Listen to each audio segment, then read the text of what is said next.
My fellow Westorians, I'm Aziz, with me is Ashea, and this is Valar Rereadis, a journey through the books for people who have made the journey before, brought to you by people who have made the journey many times.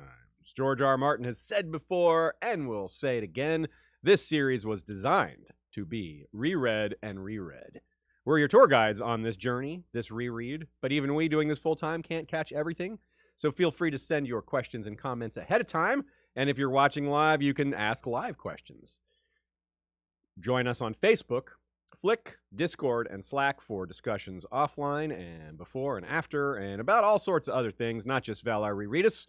We're discussing upcoming con visits and just other TV shows and books, sports, movies, everything. Really, it's just a community of friends chatting away. It's just that Game of Thrones: A Song of Ice and Fire is probably the biggest topic of all.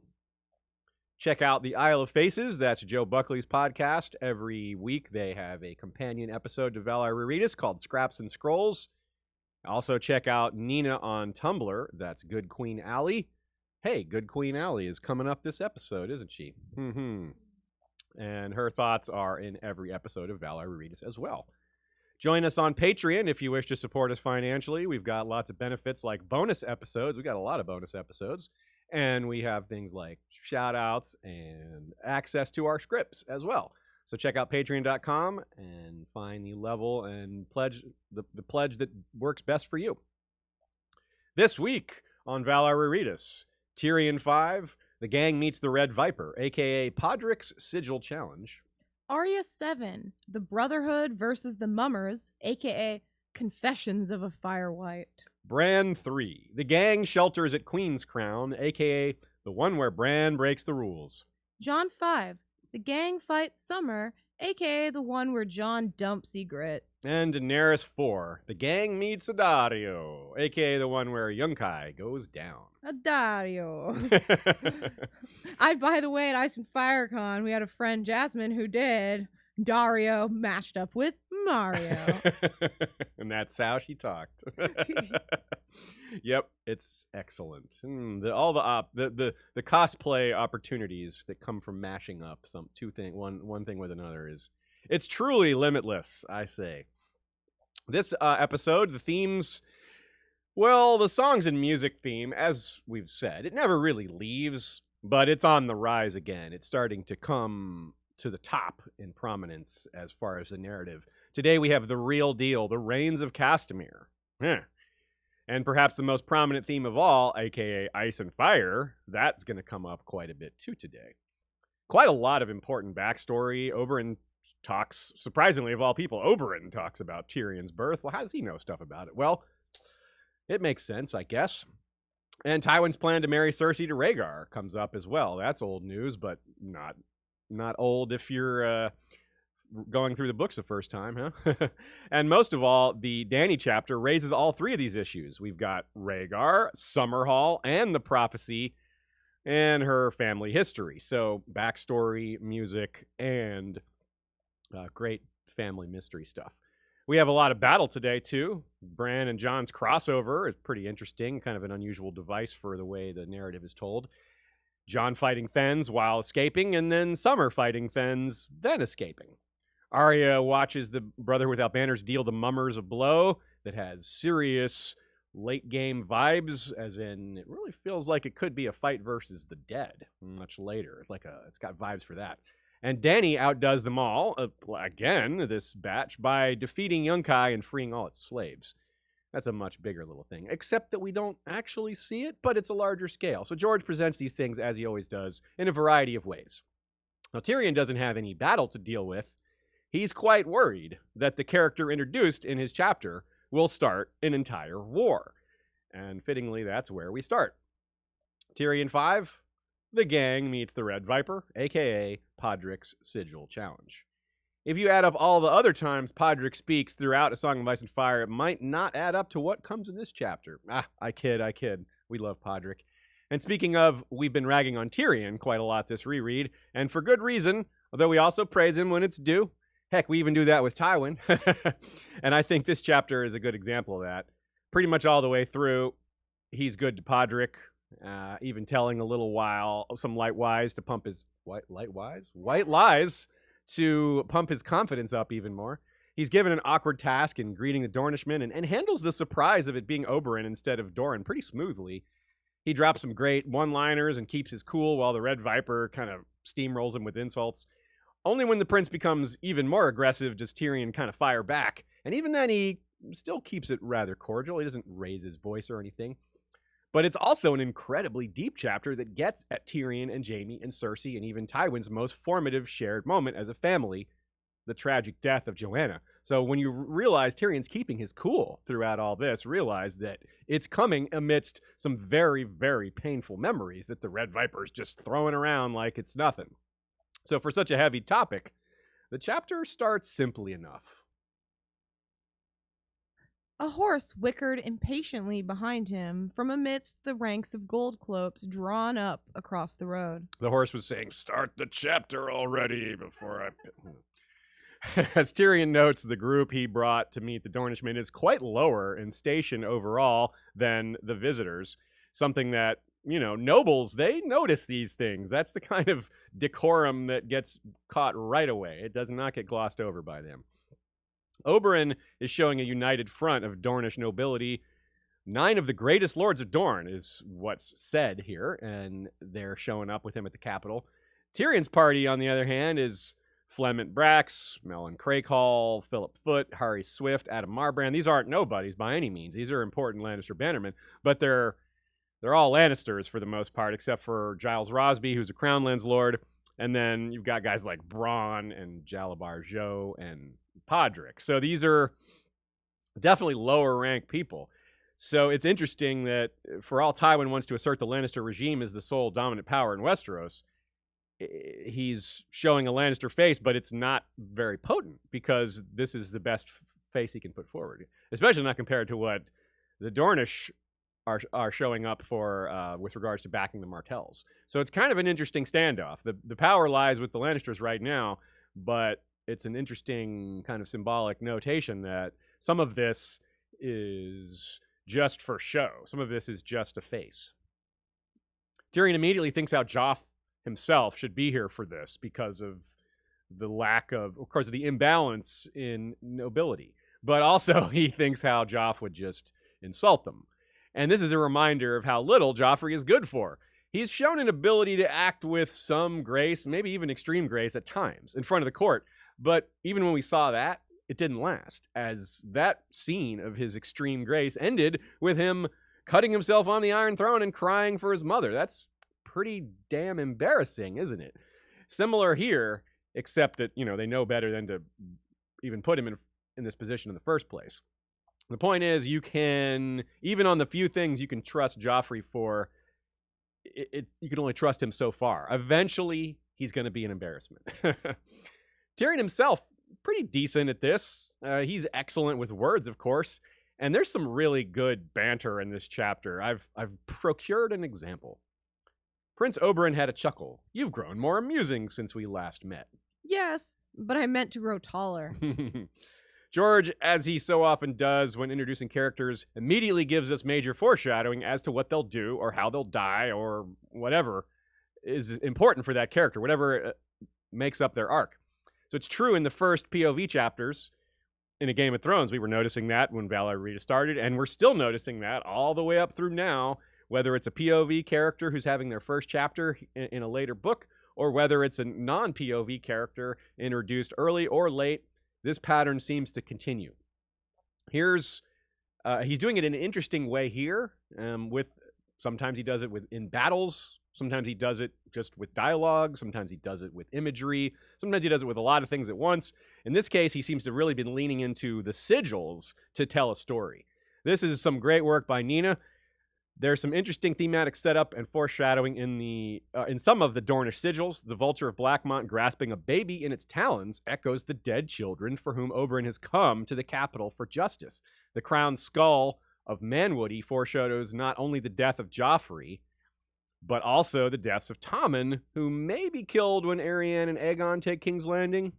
We'll see. Either way. Or maybe before. Or maybe before. By the Sand Snakes who were there, Tyene and Nymeria. Exactly. The point is, they're not looking like they're long for this world. So Tommen and Myrcella, also Maggie's prophecy Illyrio's comments about Tyrion and Myrcella about, one side is a crown, on the other side is a skull. To crown her is to kill her.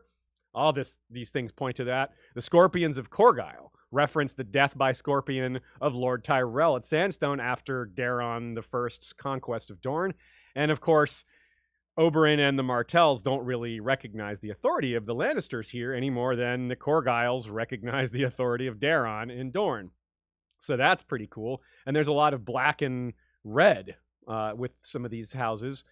The Illyrian sigil is a circle, a hand on a circle of black and red, and the Corgyles are black scorpions on red. And the Gargalans have a red cockatrice with a black snake in its beak. So this is some serious Targaryen vibes, which, of course, the Martells would want a Targaryen restoration and have wanted a Targaryen restoration. And, of course, that makes sense for obvious reasons. They married into the Targaryen family, and if it weren't for the Lannisters, they would have Targaryen nephews and nieces and all that. Or maybe they do. Anyway, speaking of the Targaryen restoration, even Oberyn's horse is black and red. He's literally riding a Targaryen-colored horse. Hey, Bittersteel would be proud, right?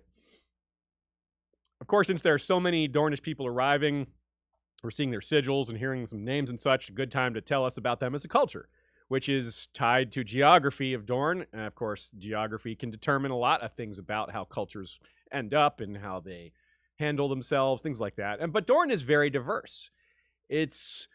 Sometimes it's lumped together as just a place of deserts and mountains, but it's really a lot more than that. Just as we learn, the lands beyond the wall are a lot more diverse. It's not just a land of snow and ice, although that's, a big part of it. It's quite diverse beyond that, same as Dorne.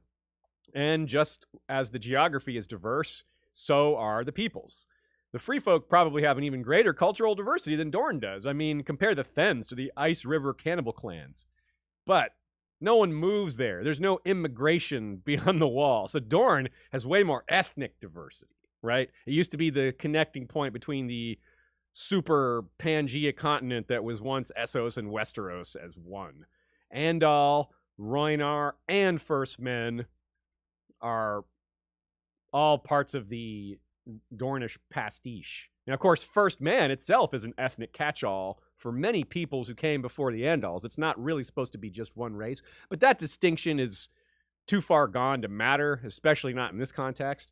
Point is, the Dornish men are pretty cool and pretty diverse. Here's a big quote describing them. There were 3 sorts of Dornish men, the first King Daeron had observed. There were the salty Dornish men who lived along the coasts, the sandy Dornishmen of the deserts and long river valleys, and the stony Dornishmen who made their fastnesses in the passes and heights of the Red Mountains. The salty Dornishmen had the most Rhoynish blood, the stony Dornishmen the least. All 3 sorts seemed well represented in Doran's retinue. The salty Dornishmen were lithe and dark, with smooth olive skin and long black hair streaming in the wind. The sandy Dornishmen were even darker, their faces burned brown by the hot Dornish sun. They wound long, bright scarves around their helms to ward off sunstroke. The stony Dornishmen were biggest and fairest, sons of the Andals and the First Men, brown-haired or blonde, with faces that freckled or burned in the sun instead of browning. So at one point, George may not have planned on expanding the Dornish much more than he had even before this. And by this chapter, he had not perhaps scrapped the 5-year gap. He said in several interviews how, in fact, it was the Red Viper's death specifically that created the need to scrap the 5-year gap. He just had to show Doran's reaction to it. It wasn't something that worked well in retrospect. To be fair, a lot of other things didn't work in retrospect, but it's notable that he specifically cites the Red Viper's death as one of the major reasons. So Doran had to react, and it surely did, but we'll get to that later. So that meant, though, necessitating expanding on the world building, bringing us new characters, especially the ones most interested in said reaction to his death, but others too. Some of the ones introduced here are quite important as well, like Daemon Sand, who will later travel with Arianne to the Stormlands and was her first lover. But the Red Viper's lover is even more important, of course. Ellaria Sand, vastly different from TV Ellaria Sand. she's another character whose long-term fate is still up in the air, and in part because of that vast difference. We didn't get her fate revealed to us on TV, probably. And she's the opposite of the Red Viper in many ways. She's kind of like a yin to his yang. She's a person of peace, and he's obviously, he says it himself, a bloodthirsty man. So, yeah. Way back in Game of Thrones, Jon Snow, that is, was seated in the back because of Queen Cersei and the rest of the royal family, and Catelyn certainly had something to say about that. But Jon uses this as evidence when talking to Mance that his turn to the free folk is sincere, and it's very believable. Here in this chapter, Tyrion thinks how, well, Illaria's presence will upset Cersei. She can't be sat in the back like Jon, though, because she's with Oberyn. They're together. There's no, girlfriend of Jon that's in the royal family that he had to be kept separate from or had to be sat with. So this detail of Illaria's presence, just like the retinue not matching in terms of their rank and nobility, this is exactly the sort of detail that gets caught, that gets noticed. In fact, I wonder if they planned this in advance, just how much they thought about it. It's like, we're going to make sure that we're sending you, and they're going to react to Arya. That's really going to throw them off. So, they just didn't not think of that. It's too big a part of how the nobility thinks. So, in the story Oberyn tells later in this chapter, he points out an Elia to Tyrion marriage was an insult that even Tyrion himself should be able to admit. That implies a similar cutting point about the choice of sending the very same Tyrion to greet the Martells here in this moment. So a little bit of meta there. Oberyn is blunt with his insults, but he's also subtle with them. He's multifaceted. Had Kevin Lannister been up to it, I'd think he'd be the one greeting them, but right now he's grieving. It's funny, though, just how few other options there were. Like, well, okay, Kevin can't go. Joffrey can't go. Cersei would be a bad idea. Tommen's too young. It's just like Tywin himself. I mean, it would have been interesting if Tywin had gone, since it was supposed to be Doran Martell after all. But yeah, anyway, the choice of Tyrion backfires, but part of the point is that the Lannisters just don't have suitable people for the basic job of just being a decent greeter. You'd have to think that with the rumors, with the knowledge of who Oberyn is, that someone might be like, I don't know if we should put these two party animals together. Good point. Yeah, they're just gonna go. They're gonna hang out, get drunk together. They're gonna go to the brothel. Yeah, they're gonna bond it up. Maybe that's exactly why. Because maybe this will go well. Maybe he'll soften to the Lannisters, knowing Tyrion. Yeah, maybe Tywin had a different angle on this we hadn't considered. He's like, actually, those two could become friends. He didn't imagine them becoming so close that Oberyn would champion Tyrion, though. that part backfired too.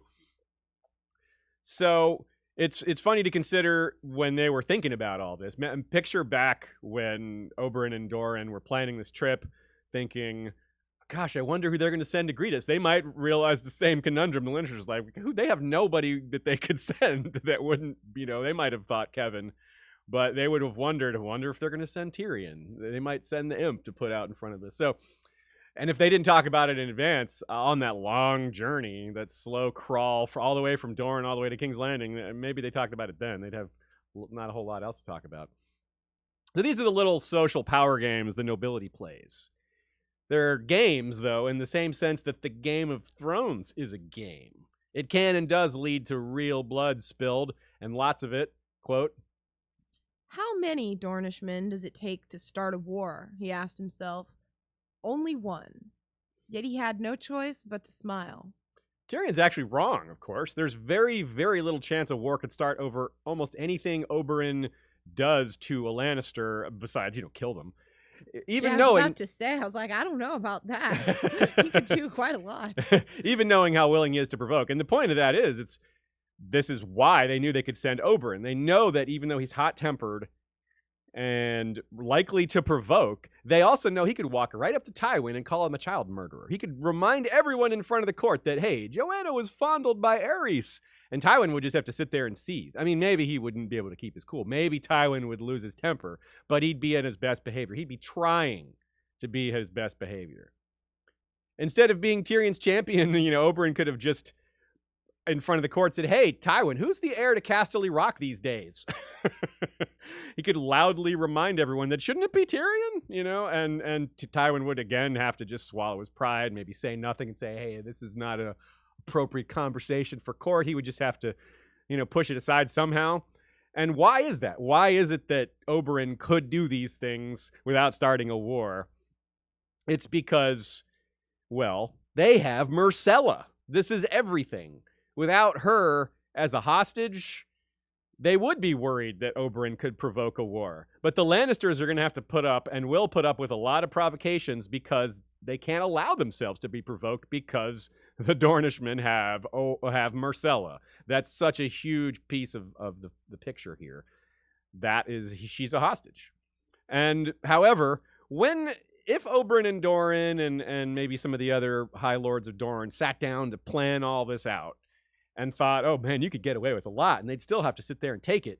One thing they probably didn't consider of all the things Oberyn could do that wouldn't start a war was dying. They didn't think about that probably, because dying, Oberyn's death, can indeed start a war. In fact, it's very likely pushing for that. As we saw, the reaction in Dorne to his death was violent and angry, and they wanted to get revenge. Dying as Tyrion's champion was something they probably did not see coming as a possibility. I mean, how could they have even known Tyrion would be on trial? It's pretty much impossible. So they didn't see that coming, but it is reasonable to see why they were so confident with sending Oberyn and not thinking anything too bad would go wrong. That hostage means so much. Now, Arianne Martell, she's going to attempt to be that proverbial Dornish person, singular, who tries to start a war. Although she did have friends to help. And, well, just like it only takes one Dornish person to start a war, it only takes one Dornish person to ruin a conspiracy, which is what happened with Arianne's plan, of course. But then one more Dornish person tries to start a war by himself, Darkstar. So, Tyrion's not wrong. He was wrong, but he wasn't wrong. Yeah. Again, at the heart of all this is Myrcella. All of these cases where someone's trying to start a war, it's around her. It's the whole, to crown her is to kill her. And Arianne literally tried to crown her, and when that failed, Darkstar just went for the non-figurative crowning her kills her and just used his sword. And at the heart of this, though, is revenge on Tywin, right? That's backing all of this up. That's the impetus for so much of this in the first place. One of the more cutting arguments against Tywin's style of leadership is how many debts he's left behind. Obviously, I do not mean financial debts. I mean blood debts. Lots of people hate Tywin Lannister. He's made a lot of enemies while also making himself untouchable. His enemies either can't get to him or he's just killed them. So here comes the exception, though. The Martells are owed perhaps the biggest blood debt of all. I mean, maybe outside of House Rayne. But unlike House Rayne, the Martells weren't wiped out. And they can get to him, meaning they can get to Tywin. Oberyn warms up his Lannister-provoking appetite by having a go at Tyrion. He's just getting started. We get the anecdote of marriage offers and arriving at Casterly Rock just before Joanna's death.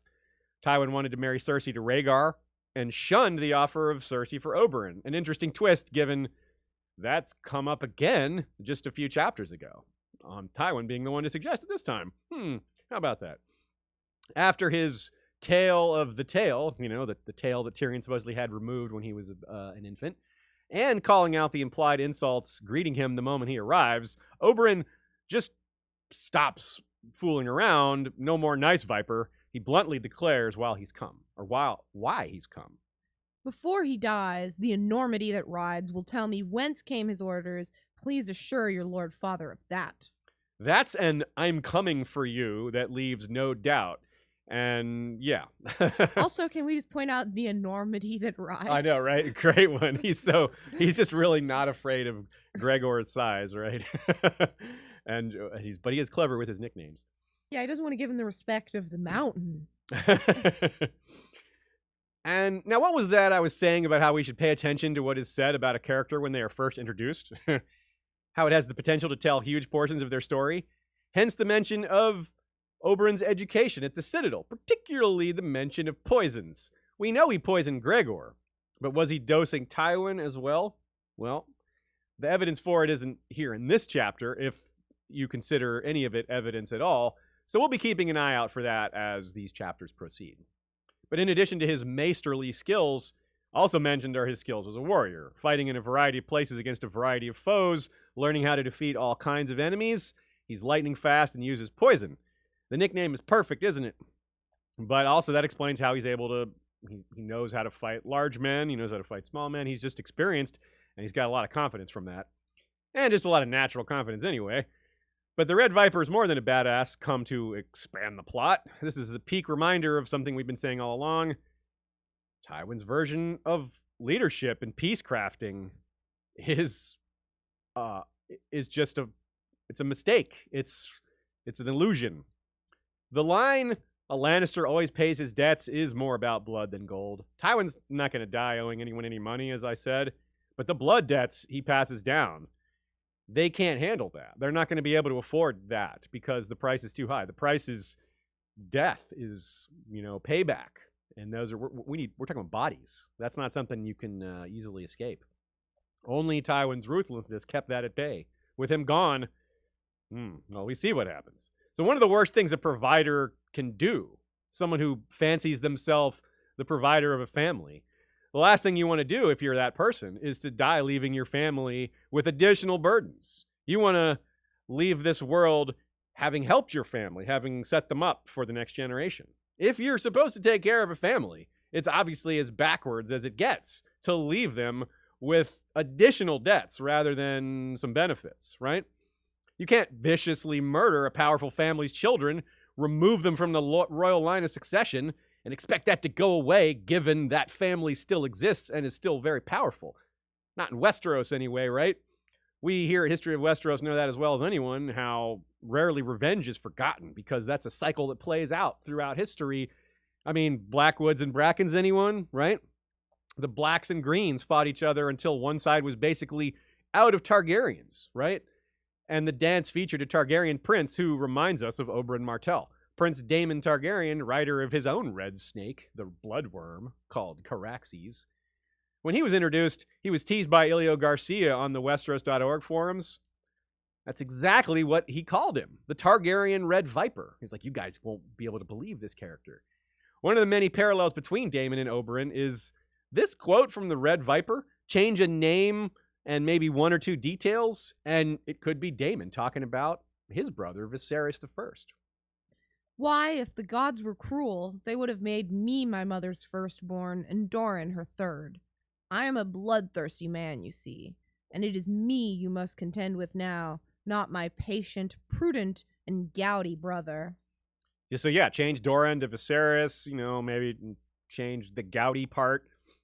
But Viserys was in poor health, so even that's something of a similarity.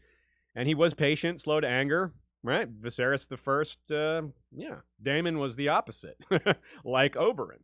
Throughout Oberyn's short arc, we're going to show you even more parallels to Prince Daemon. For instance, he didn't get along with Lannisters either, suggesting that their castle be given away to one of the Dragon Seeds. So, yeah, this is not good for Tywin. And worse, the Tyrells also hate Oberyn, or so we're told. So Tywin not only can't allow himself to be provoked, he has to keep his in-laws from being provoked too. And they claim to have a great reason to be mad at him. Though there is serious reasonable doubt over that, because the guy's supposed to be mad about it personally, Willis, it's kind of a left turn here in this chapter when Oberyn brings up the fact that Willis and him actually get along and they exchange letters. To be fair, Oberyn himself is the source of this information, so maybe we shouldn't take that too far, but it's still very interesting. Willis, too, is interesting. By staying safe at Highgarden, he may wind up one of the last of his immediate family left standing. Generally speaking, but especially when he outlives Olenna and Mace, it's another example of something potentially very different than TV, especially with the Ironborn invasion and Young Griff's invasion, which weren't on TV either. So by then, also, on top of all that, the Sand Snakes are going to be doing their thing, and the Sand Snakes may not look at Willis like oh, he was friends with our father. They may just look at him as a Tyrell that needs to die like all the others. Well, we'll have to see. But on top of the Sand Snakes, there's Darkstar. So there's just a lot that we have no idea what's coming, and it's going to be epic, and I'm excited. Tying all this back to itself, though, we're getting a little ahead of ourselves. Maybe Tyrion is at least right in that, yeah, Oberyn could start a war by dying, which is what happens. Doran can barely be contained, that is, when that happens. Doran does shut it down, but you can tell that they aren't satisfied with that. The notion of Doran in war gives us some reason to consider the rest of the country, and as we often do, we try to look at what isn't present that can give us clues too, because that can tell us a bit of a mini story as well. For example, some more work by Nina here on what houses were absent. The Ironwoods don't ride with him, and while that might be, the Ironwoods aren't supposed to get along with Oberyn because of the duel he fought with Lord Ironwood, the one that died, the one that got Oberyn his nickname of the Red Viper. But it might also be because Lord Anders Ironwood is commanding a host of Dornishmen in the Boneway. Now, this dates back to the threat posed against Stannis. So there's also no Danes, probably because, well, Edric Dane is the Lord of Starfall, and he's with the Brotherhood without banners. And, well, what other Danes would there be to bring up other than, Darkstar, who is from a separate branch, and his reputation is one of infamy, so he's not exactly a good guy to bring along. They probably don't like him in the first place.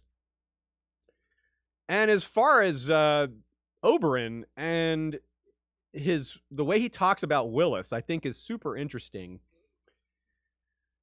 The Tyrells, do they really worry that much about him? Obviously, Olenna, talks bad about him a little bit, and Mace Tyrell is out downright haughty about him.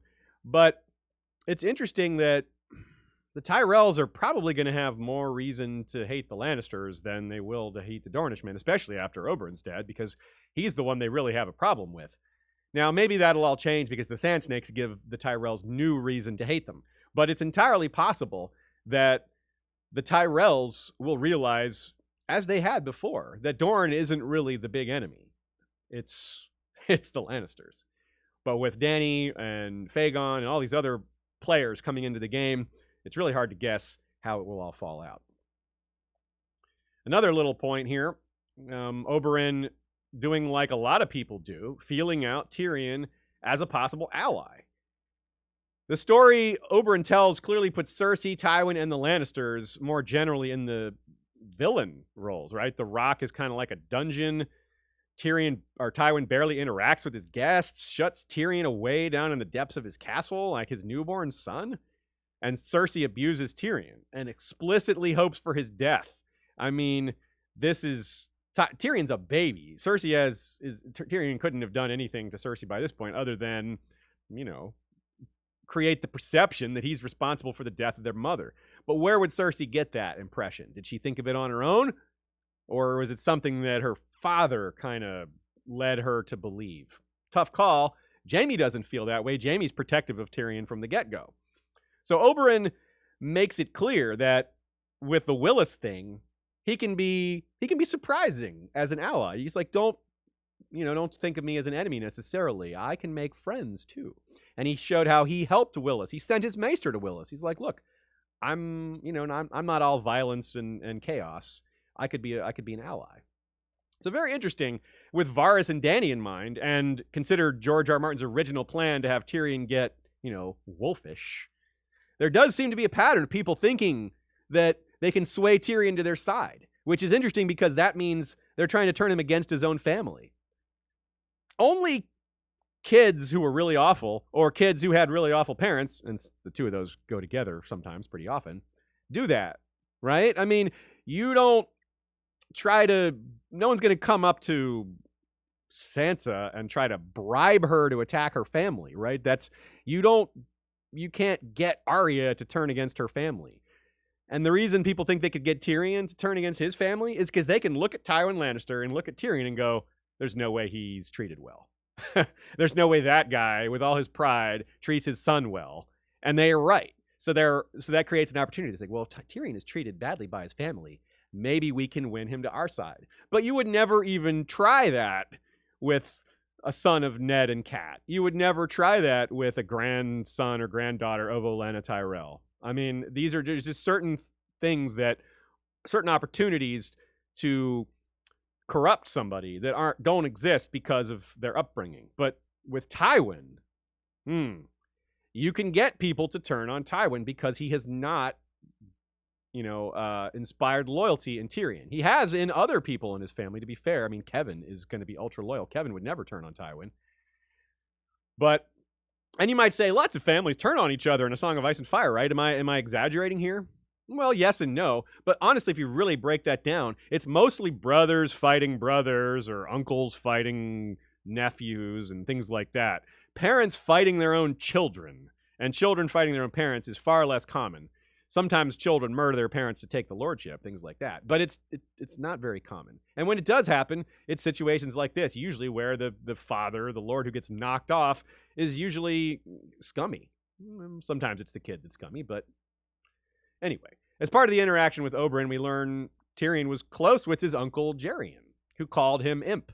Perhaps the only person to call him Imp and mean it affectionately, other than perhaps Jaime.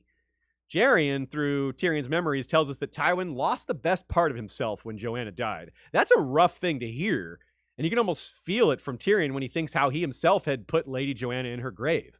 This is pretty subtle, but it's deep and powerful in its sense of guilt. Like, Tyrion's just walking along, and people are like, hey, by the way, when you were born, your father and your mother died. Your father was alive, but, the best part of him died too. So, geez, what a thing to put on a little boy, that you killed your mother and you half killed your father. And of course, Tyrion's going to finish the job later this book.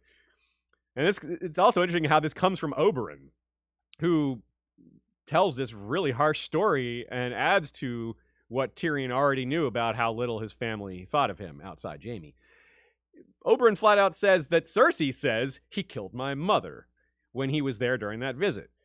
This reveals to us, if we're going to put ourselves in Cersei's shoes for a minute, Cersei has always hated Tyrion. I mean, always, like from the second he was born.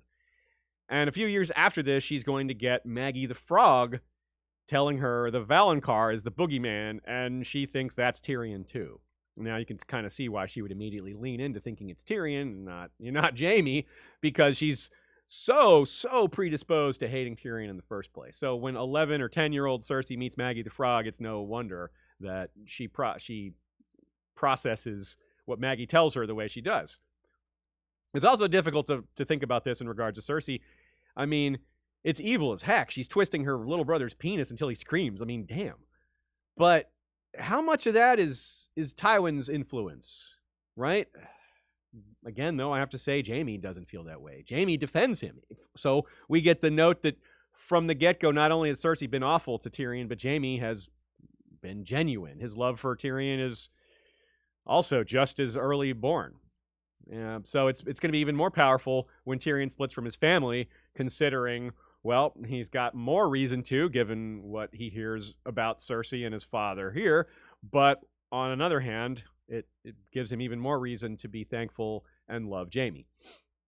Perhaps the biggest thematic quote gotcha here is that this tale of Oberyn's refers to how the rumors at the time were that baby Tyrion was, quote, Lord Tywin's doom. And indeed, Tyrion does kill him just many years later. Not baby Tyrion doesn't do a killing of Tywin in that way. So prophecies, or maybe in this case rumors, is more apt. It's not really a prophecy, but either way, these things work on their own time. It's just how it goes.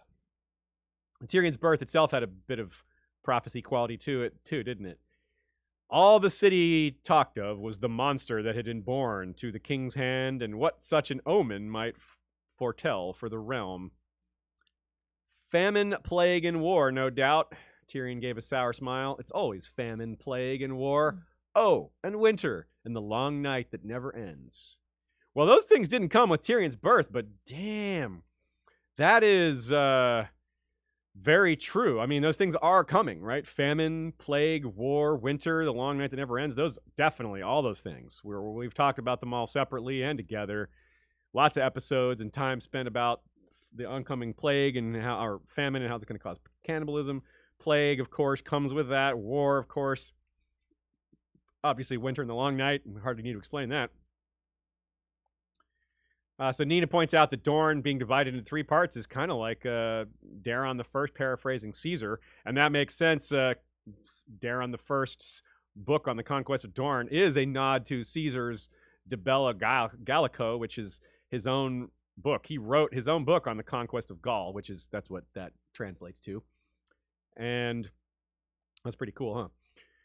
So Tyrion had been using his humor to disarm, and it was going pretty well, but you can't joke the Red Viper out of his quest for revenge. I mean, that's not going to work. So after the mask of cordiality is dropped, Tyrion goes back to his more familiar, threatening Lannister sarcasm, and we get a little quote here. Chataia is on the street of silk, has several girls who might suit your needs. Dancy has hair the color of honey. Maire's is pale white gold. I would advise you to keep one or the other by your side at all times, my lord. Well, that's funny because if you recall, Nina suggested that there's a very good chance that Maire and Dancy are Tywin's daughters, bastard daughters. So this would be funny because the suggestion is that Oberyn requests a beautiful blonde woman, and that is probably an oblique or maybe not so subtle nod to Cersei, that Oberyn is requesting Cersei, but instead, accidentally, he's offered her Cersei's half nieces. So yeah, or half sisters they would be. Yeah, half sisters. So anyway, that's kind of funny. So there's a little bit of a parallel to Oberyn's unexpected reaction about Willis, how he actually becomes friendly over it and doesn't react the way Tyrion expects. It's kind of like Davos confronting Stannis about choosing Robert over Aerys. It's this thing that's supposed to elicit an angry reaction that actually goes completely the opposite direction and ends up being a positive. Of course, Stannis does seethe initially about that, but then a few minutes later promotes Davos to hand. So Stefan B from Flick jokes about Bronn's excellent eyesight here, how he's the one that's able to identify the sigil flags first. And it's funny to think about that in light of, I don't know, gosh, what does Bronn do on TV that uses eyesight that's important? I don't know, shooting dragons in flight, maybe? Probably not, but that is funny. One line from Tyrion that has a little bit of humor to it comes up here. He would have to make a point of being on hand when the Red Viper was presented to the king. Which, of course, that's a turnaround, because at first he's like, oh, we didn't want Joffrey here because he's going to embarrass us. But by the end of the conversation, but after he's endured all those insults, he's kind of ready for Joffrey to. He's like, actually, it'd be good if Joffrey insults this guy because he deserves it. I wish, we would have. It's too bad George didn't make a point of us being on hand for that. We do not get that scene. Not only does the Red Viper scorn Loras Tyrell's skills, but he makes a great argument in the process, suggesting, how many real battles has he fought in? And Oberyn, again, is like, we know that he's fought in a lot of battles. And, and apparently he was overseas during Robert's Rebellion. That's long been like a question, like, how come Oberyn didn't fight in Robert's Rebellion? Well, that's why it's mentioned that he started his own sellsword company and spent time overseas, because it can explain that he was, say, very far east. Maybe the company he was in was so far to the east that they didn't hear about the war till it was over. After all, Robert's Rebellion wasn't particularly long as far as civil wars go. Yeah, because he would be involved with his sister there. And he tried to get it going again. When he got back, he was like, all right, Dorne should be raised for Viserys. But that got shut down. Still, it makes sense. It's not strange. I mean, think about how slowly Dany heard about Robert's death. It was the end of A Clash of Kings that she heard about Robert's death. And Robert's death happens like early, middle of Game of Thrones. So I'm not saying Oberyn was necessarily all the way in Karth, but he could have been. And you can see how news can travel slowly. All right. Onward. Arya 7, The Brotherhood vs. the Mummers, a.k.a. Confessions of a Firewhite. George gives us an example of how to start a chapter on the run with quickness, so let's keep on theme and do the same. The man on the roof was the first to die. And we're off. 10 one-syllable words, but telling you a lot. More men will die, because it says the first to die, and the one who just died did so with some fanfare. Either the roof is really tall, and the fall killed him, or someone made a great shot with an arrow, or just something else. And it's a one-sided battle. The Brotherhood comes on the mummers entirely unawares and have a plan to maximize the damage. Basically, they shoot fire arrows into the sept, which means the mummers have a limited amount of time. If they don't come out, they're going to burn to death. So they have to charge outwards, and the Brotherhood is ready for that charge. And they make the charge more tempting. They tempt the Brotherhood into that charge by concealing most of their army, most of their group, a short distance off. And when the mummers charge, the Brotherhood charges, kind of countercharges, you could say, from the side. So what's happening is the mummers find themselves charging into arrow fire, while from the side, men on horseback come charging at them at the same time with flaming swords. Well, two of them have flaming swords anyway, Beric and Thoros. This scene has serious vibes for something we could see much later in the series. Instead of the mummers, think of them as undead. Think of a small group of zombies, wights, whatever, attacking a small target, and they get attacked by a small group of men. I mean, the battle happens at night. It's got flaming swords. The mummers are dressed in black. None of them have names. They're all nameless characters. None of the mummers, out of all the ones we recognize, none of them are here. You even got Dothraki here, which gives you vibes from what we saw in season 8. And of course, we predict the Dothraki are going to come over with Daenerys. That's not even a TV thing, to predict that the Dothraki are going to come with Daenerys and help fight the undead. So we get a Dothraki with bells in his and braids in his hair, catch on fire, bells and fire, right? That certainly is like that has a little bit of a different meaning when you see that this read through. Wights are really vulnerable to fire, and I never really thought about how Dothraki are too, but with the hair flying everywhere, oiled braids, right? Seems like a real disadvantage in this kind of fight. Now later, of course, it's not the Dothraki aren't going to be fighting against the Westerosi, not when there's undead around anyway. I imagine that the Dothraki alongside most of Westeros will come together to fight against the undead, the living versus the dead. But of course, there's going to be Dothraki versus Westerosi before that too, and maybe after it as well. Still, again, the serious vibes about what we can see as far as an undead example. I think it's something I never really considered in prior rereads, but this time through, it's very strong. Arya watches this battle not with detachment, not with fear, but with interest, like a student, like the student she'll be at the House of Black and White. She's observant. She's looking to improve. She's looking for pointers. You can almost see her taking notes. But she's also a little petulant that Ned Dane gets to fight in the battle and she doesn't. He's not much older than me. So this eagerness to be in battle, it reminds us of Jaime, Victarion, Robert. In fact, Barristan, a few chapters from now, is going to say Rhaegar never loved the Song of Swords like Jaime Lannister or Robert Baratheon or things like that. He names these same two characters, and Barristan doesn't know Victarion, although he might in the Battle of Fire, but getting ahead of ourselves. So Arya, it's interesting that Arya has this quality of just she legitimately likes fighting. It's a rare trait, but mostly it's associated with men because men are the warriors. So George is kind of flipping that a bit and giving it to someone like Arya. I don't even think Brienne loves fighting as much as Arya does. Brienne's she doesn't love it like Jaime, but she's not someone who's like a reluctant warrior either.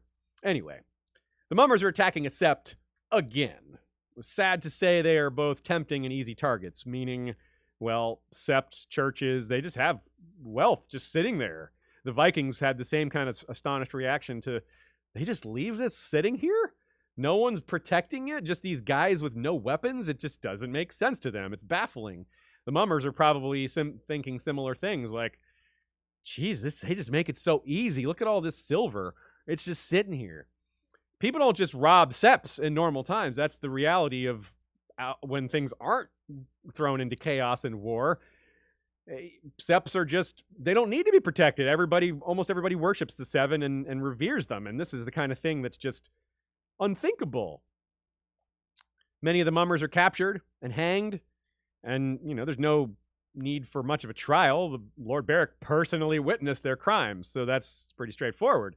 Law and common sense works very straightforward here. There's neither a chance of redemption for these men nor a shred of doubt that they're guilty, so the justice is easy to do. Consider that these parts likely haven't seen war since Robert's Rebellion. That's part of why sacking Seps is so unthinkable and how they haven't had to worry about it. I mean, during Robert's Rebellion, war would have been really bad if it came here, but neither Robert's men nor Aerys' men were going to sack Seps. No one would do that on either side. Maybe you might have the occasional Northmen that might get carried away and do that like the Karstarks have, but there weren't roving bands of angry Karstarks during Robert's Rebellion, as far as we know. They were all pretty well led. They were following Ned around and behaving more like normal soldiers, I suppose. So in this era, though, this short-lived era of the War of Five Kings, this kind of thing is somewhat normal because things are just that bad. And it's going to get worse because winter's coming, and when it does, and people have a need to pray, well, a lot of these houses of worship will be destroyed. They won't have been rebuilt. Not to mention all the priests who have been killed. The holy men, the population of holy men will be smaller. It'll be yet another sign piled on of all the desolation and desperation facing Westeros, especially in this general area, which is, the Riverlands. Nina says that on Reread, the rise to power of the High Sparrow is clearly tied to things like this. The brothers who come march on King's Landing demanding justice and protection are saying, look, the faith was disarmed back in Maegor and Jaehaerys' time, and now we need to defend our houses of worship. We are being slaughtered, and the law is helping people like the mummers. It's terrible. So, I mean, this is, first of all, the Lannisters come and take their milk and honey and wine and their cattle and destroy their vineyards, and now Tywin's hirelings are taking what's left, what little is left. And again, blame Tywin. He's the one who brought these men overseas in the first place, all because of a simple provocation. Yeah, it blows my mind so much that some of this gets blamed on Catelyn for seizing Tyrion. Even if you think that wasn't the right move, expecting this result, even if you know Tywin's going to go really far, is a bit much. The guy to blame is Tywin. The title Elder Brother is mentioned here. Of course, it's not the same elder brother encountered by Brienne, but the repetition of these forms and titles helps us understand the ways in which the faith exists out in the world, apart from the highest, most visible bits like the High Septon and such. And that's important because, like we just said, the Sparrows and the new High Septon, High Sparrow, and all the poor fellows and all that's obviously rising in importance. It hasn't really started to peak yet, but we can see the signs of it here, as Nina points out. This is setting the groundwork for all that. And speaking of humanity fighting together, I do worry about how the R'hllor worshippers and the Sparrows, worshippers of the Seven, are going to get along. But there is a chance they can coexist. If this scene is any indication, right? The R'hllorist Brotherhood without banners is rescuing a sept from what is effectively a foreign invader, though, yeah, again, brought by Tywin. But still, at the end of it all, not only did the Brotherhood save them and rescue a few of the priests, but they give them some money to help them rebuild. And of course, I keep bringing up the others in Winter because the Brotherhood and their connection to R'hllor seems likely to play a part in fighting against Winter and the others and all that. Nothing like facing Ice Wights with Fire Wights. Well, a Fire Wight. And well, Beric apparently won't be around to face them, given that he gives his life force to Stoneheart. But maybe it's what Jon will be, meaning Jon could very much be a Fire Wight, or maybe several someones will be Fire Wights. Interesting to consider that. It could go beyond Beric. Catelyn, of course, is another one, but fun that's something that Catelyn and Jon will have in common. It's like, hey, we have more in common than you thought, Cat, stepmom. So here's a good example of information that, the term Fire Wight is somewhat new in the fandom, and of all the people to coin the term, well, it's almost coined directly from George R. R. Martin himself. Here's a quote directly from him, 2017. Poor Beric Dondarrion, who was set up as the foreshadowing of all this. Every time he's a little less Beric. His memories are fading. He's got all these scars. He's becoming more and more physically hideous because he's not a living human being anymore. His heart isn't beating. His blood isn't flowing in his veins. He's a Wight, but a Wight animated by fire instead of by ice. Now we're getting back to the whole fire and ice thing. Thanks, George. Fire and ice. There you go. So that's pretty interesting, but it says a lot about Jon, too. I mean, he's talking about how he's becoming more and more physically hideous. His memories are fading, and he's directly calling and foreshadowing, quote unquote, of all this. What he's referring to is Jon's death, and because this was in 2017, right? Yeah. Huh. So on top of all these ice and fire themes, this reflects a concept we've talked about a lot: the notion that various forms of magic have overlap in this world. Prophecy comes from different sources, for example, and now, well, we got raising the dead. I mean, think of all the different ways the dead are raised in the Song of Ice and Fire. You got the others doing it. You've got Melisandre maybe doing it. You definitely have Thoros doing it. You have the Cold Hands, who's a different form of it than the Ice Wights that the others raise. Maybe just two different types of Ice Wights. Who knows? We don't exactly have the handbook on all this. But then you also have Qyburn and the mountain that rides, or the enormity that rides. So, I mean, in Beric, like we said, Beric doesn't seem like the Wights raised by the others. They don't talk. They don't have much resembling agency. They seem more like animated corpses, though. Hey, don't forget, they do seem to have some memories, given the coordination shown by the two at Castle Black, Jafer Flowers and Othor. Remember, they go for the Night's Watch leadership. That's not a coincidence. Beric seems like a parallel to Cold Hands, like we said, who was raised by the magic of the old gods, probably Bloodraven, if you ask me. And since George loves synchronicity, and we're just getting the scoop on Beric and how he works, that means we can expect to meet Cold Hands soon, right? Right. 7 chapters from now, in fact, when those two forms come together, the Walking Dead of the others and the Walking Dead of, well, whatever Cold Hands is. I just went over that. An Ice Wight, sure. Before that, though, we'll return to Highheart and hear her chat with Thoros and Lem and get a little bit more about Beric. Not all the Brother Without Banners has accepted that Beric is the Walking Dead. Lem chalks it up to Thoros being the best healer, no better healer, he says. And Beric, despite his growing lack of humanity, gives Lem like a side eye. Well, yeah, he's only got one eye to do it with, but he's like, even brave men can deny what's right in front of them. Lem has been to Highheart. He's seen the ghost of Highheart. He's seen the prophecies come true, but this is too much for him.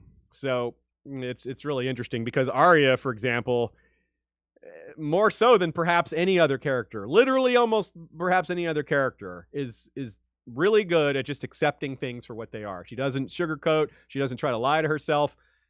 I mean, there's some things she's confused about. Like one exception, her wolf dreams, right? I wouldn't say she's not accepting it, though. She just doesn't understand it. Maybe a part of her doesn't accept it, but I think mostly it's just she just has no idea what's going on, and that's the bigger factor. Heck, when she does figure out her skin-changing powers for what they are, does anyone think that's going to scare her? I don't. I think she's going to be like, yeah. She likes being powerful and dangerous and skilled. It's partly because she's lived so long in fear, and as thinking of herself as a powerless mouse and all that, she wants to never be in that place again. She wants to always be able to take care of herself, never live in fear, and more than that, protect other people who might need it. But even she is a little afraid of Beric. I mean, of course she is. Arya looked at him warily, remembering all the tales told of him in Harrenhal. Lord Beric seemed to sense her fear. He turned his head and beckoned her closer. Do I frighten you, child? No. She chewed her lip. Now check out how similar this is to this part in the Ugly Little Girl chapter when she finds the room, or is led to the room, full of all the faces. And when she's getting ready to put one of them on, well, here we go. Masks, she told herself. It's only masks. But even as she thought the thought, she knew it wasn't so. They were skins. Do they frighten you, child? Asked the kindly man. It is not too late for you to leave us. Is this truly what you want? Arya bit her lip. She did not know what she wanted. So, do I frighten you, child, versus do they frighten you, child? And her biting her lip and not being afraid. Now, Arya's not really afraid of Beric's appearance. The head caved in at the temple, the raw red pit of his missing eye, the shape of the skull beneath his face. It's a little creepy, but it isn't really afraid of him. She's not really afraid. Or really, maybe she is afraid briefly, but masters it quickly. And she's not going to be afraid of the kindly man when he presents his skull face. It's even more scully than this. This is like a little bit of skin covering her face, but the illusion the kindly man presents her with is a full-on skull with a worm coming out of it. And we all know how she reacts to that. She tries to eat the worm. So this is a lot like what Bran was taught. I don't know if Ned Stark ever taught Arya this. We know he taught Bran this, but she surely got the lesson anyway, whether it was given to her or not. She's brave when something frightens her, right? It's a recurring theme. She feels the fear, but then deals with it. If she didn't feel fear at all, well, that would be worried, because that's the province of, sociopaths and the like. Never feeling fear at all? That's not good. Arya is just someone who feels the fear and masters it. She controls the fear. It does not let it control her. That's a good thing. That's something to look up to. That's something to embody in oneself. Like we can all use a little of that, right? Maybe when you get afraid, something scares you, being able to master it. That's a good lesson. Arya is a killer because of her skills. She doesn't enjoy it. She's not like when she's sitting there going, I could see how arrows would be useful too. She's not like I like arrows because how good they are at killing people. She's noticing how effective they are and how useful they are. It's not like, oh great, I can wreak more havoc and kill people with this. It's just more of a logistical thing, more of a functional thing. She also doesn't have major qualms about killing, but that's, hey, these are people like the mummers she's watching get killed. No one's gonna have qualms about that, really. Arya will wonder if Thoros can bring back her father, and boy, that's a sad moment, isn't it? And I wonder too if Bran's gonna tell her when they ever eventually meet again, I hope, that he's gone to see their father through the weirwood trees, right? He's seen visions of their dad, and he's even seemingly responded. And by the time Arya and Bran meet again, Bran will probably have explored that a little further. So he might have some interesting things to say to Arya and Sansa and maybe Jon and who knows. George creepily suborns children's books with the line from Beric, "Are you my mother, Thoros?" Whoa, that one really gets me. From there, we get Arya wondering if her brother will even want her. And damn, that hurts too. Beric says, even Beric, the undead, is like, why would you think that? She decides, after thinking about it, that Robb won't mind her appearance. That's part of what he's like, well, Robb, I'm all dirty and gross, And she realizes, okay, Robb won't mind that, but her mother will. It's so heartbreaking to think how detached she is from her family and to think that Arya, your mother, is absolutely not going to care one little bit that you're dirty. Your hair is messy. She's going to be so happy to see you. Would be. And even undead Beric is like, the king, your brother, is definitely going to ransom you, right? He's baffled by that, but bafflement isn't really the emotion that I would feel, because it's just so sad that Arya doesn't understand what's happening. It has such a loss from her family. She's had these identity issues, so many different names, but her age is part of it too. Just being a little naive is a little part of it. But her feeling of isolation resembles what's going on with Sandor. It's part of why Sandor and Arya are going to make such a good quote-unquote team. Arya's feeling alone. She's worried that her family won't have her back. She's not meeting Westerosi feminine standards. She's angry at Gendry for wanting to stay with the Brotherhood instead of smithing at Riverrun. Thoros makes it clear that Sandor's lost his purpose, right? That's a big part of what's wrong with him, where he needs to have a goal in life. He's fled from the Lannisters. He's got nothing to do, nowhere to go, sleeping drunk under a tree. That's how they find him, right? And yeah, so together, it's almost like Arya and Sandor are going to help each other find new purpose, even though that's not really what their goal is. It just kind of works itself out that way. This dedication to justice, upheld by the Brotherhood, is seen with Sandor because he comes to menace them. And Beric, his leadership so powerful, he does not let them kill him. He's like, look, the Lord of Light said Sandor needs to live. That's it, period. It doesn't matter if he's threatening us, doesn't matter if he's a little bit of a risk to us. What the Lord of Light says takes precedent. And of course, Sandor just keeps going until he kidnaps Arya. Now, he was probably going to try anyway, because, like we just talked about, he's kind of aimless, has not much to live for. But the fact that he hears Beric say that they won't kill him probably helped his confidence a little bit. It certainly didn't hurt. There's talk of shooting his horse, and we're all thankful that didn't happen, I'm sure. Stranger is a good horse. Even Anguy says so. That's a good horse. And then Lem agrees. They'd rather kill the Hound. But this is another reminder of how differently the Brotherhood operates because of Beric's strong leadership and presence. They would have just shot him. They would have killed him. Anguy was ready to do it. And just as we're talking about Arya returning to her family and her asking Beric to swear that he'll help her return to her family, Tom starts singing songs. And after a few titles, like Lord Hart rode out on a rainy day, which Nina thinks foreshadows Robb and his men riding out in the rain for the twins. Definitely sounds right to me. When Willem's wife was wet. Oh, hey, there's a title. Reminds, perhaps a note to Jane riding out in the rain to beg Robb to take her with him. Remember, that's what happens. Jane rushes out and right as Robb's leaving, and they have one last kiss. And then the song The Mother's Tears is mentioned, which probably foreshadows Catelyn the night before she's killed with her, she's crying and all that. So that all foreshadows one of the biggest songs in all of A Song of Ice and Fire, The Rains of Castamere. At the time, it seems it's more straightforward than a lot of things in terms of it's a song about Tywin Lannister completely wiping out a family. And, well, that has some resonance in current times. And, well, more on that later, but clearly it's foreshadowing for the Red Wedding. That's hardly needs explaining at this point. When Tom stops all that singing, Gendry offers to join the Brotherhood. They, of course, try to deter him, saying, hey, man, are you sure? This is kind of a bad idea, isn't it? But once he fights through their deterrence, they're enthusiastic. They're like, all right, man, yeah, if you want to join, we could definitely use you. Your skills are really valuable. There's some dark humor when Beric says, you would do better serving Lord Tully at Riverrun. Well, no, he probably wouldn't. That place is about to go through a siege, and then at the end of the siege, it's going to be passed on to House Frey. So, it's a stirring moment that shows why people are willing to fight for a good cause, even when it's desperate, right? It's something like, it's the same kind of feeling that comes from people who are still willing to stick with Stannis. And he channels his Uncle Stannis a bit when saying that their dedication to justice matters a lot to him. And he gets knighted. I kind of forgot that he's Sir Gendry, Knight of the Hollow Hill here. And he also joins in part because he liked how they stayed true to Robert.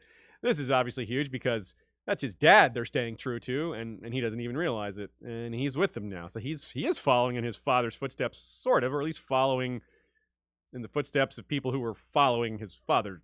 Yeah, something like that.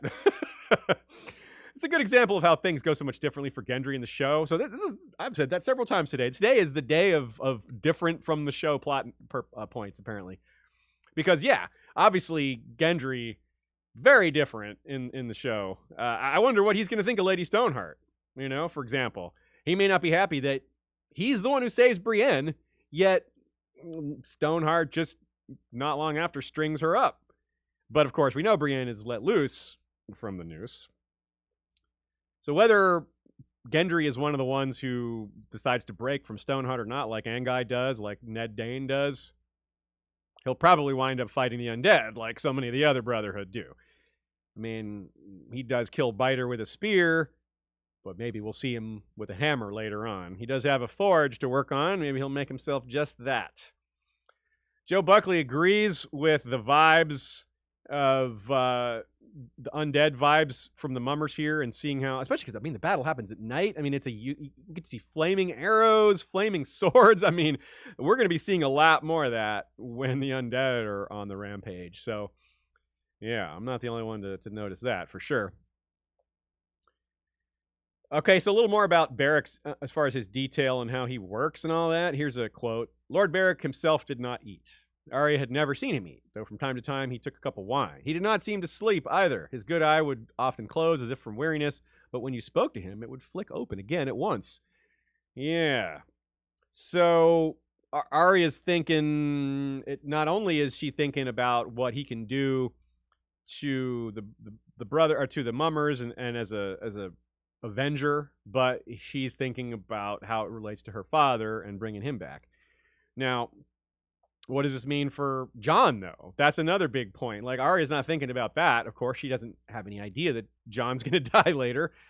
Is Beric's lack of sleep connected to Melisandre's lack of sleep? Is this a byproduct of death or being connected to R'hllor? Meaning, is Melisandre the undead? Is that what her glamour is hiding? Maybe. I mean, she's definitely got extended age, so maybe that's just a crossover. Maybe that's similar, but not quite the same. Same with Cold Hands. We have that same question. Robert Strong, Stoneheart, so many undead. George manages to conceal the possibilities of Jon. Obviously, if we just had one undead character, we would base almost everything we think about Jon's future on that one undead character and be like, well, this is our one example to look at. But we have lots of examples of what the undead look like. So it's tricky. But there are some common themes like forgetting your memories, forgetting who you are. I mean, Beric talks about very basic things like forgetting his castle. He doesn't remember where his castle is. He doesn't remember where Blackhaven is. He doesn't remember who he was going to marry.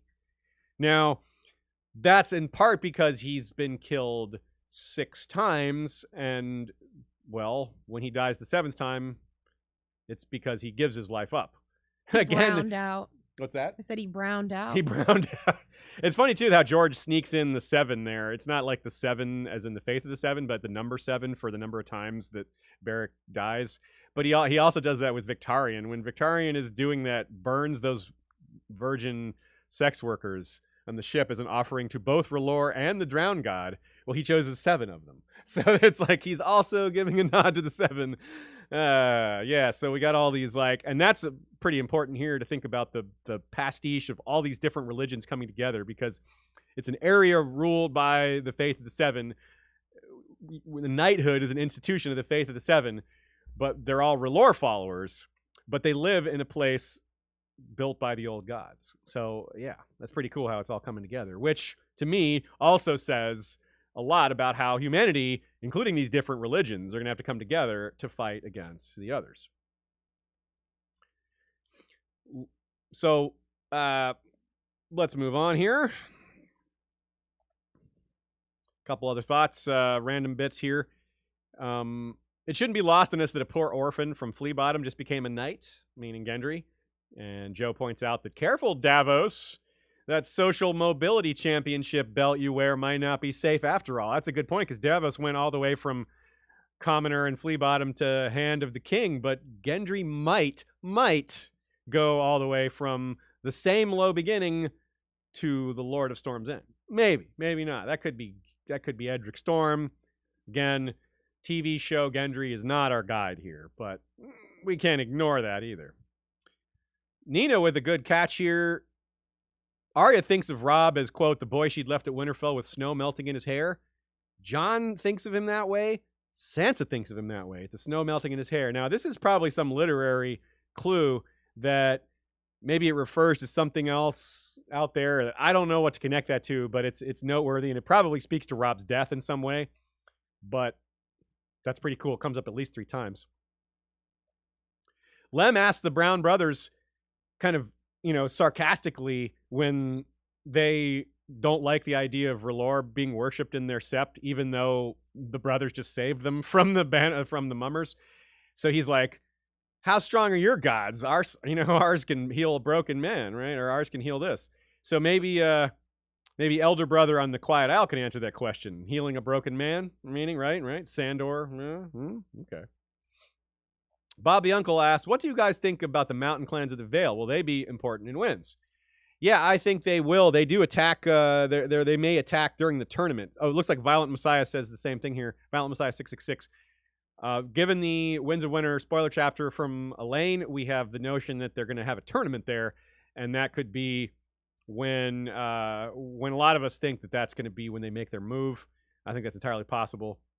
But yes, I do think the mountain clans of the Vale are going to matter, especially because starvation and winter setting in is going to make them more aggressive. They're going to need to find food, and they're better armed than they were. So that's going to make them more dangerous, thanks to Tyrion.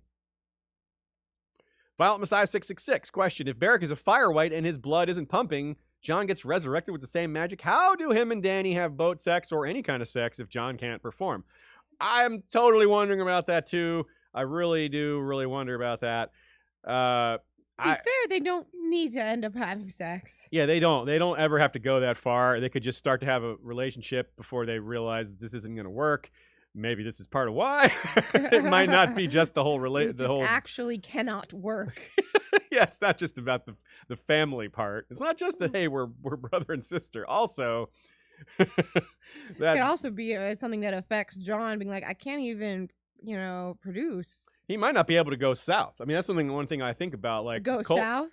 Haha, good one. But no, because fire burns, cold preserves. Maybe that's how Cold Hands is still walking around. That he hasn't deteriorated, right? Because he's in the cold. Yeah. So if Jon goes south, like we saw what happened when Alistair Thorne brought that White Hand down, it just evaporated basically. I don't know if Beric and Beric is in the south, but he's slowly rotting away too, right? Like he seems to be getting worse. Maybe being in the north stems that a little bit. So it's another good example of how we can't just exactly tie Beric to Jon, because I will say notably, Beric is a fire wight and the Wight from the north was an ice wight. Yeah, Cold Hands is Jon. We're talking about Jon being a fire wight.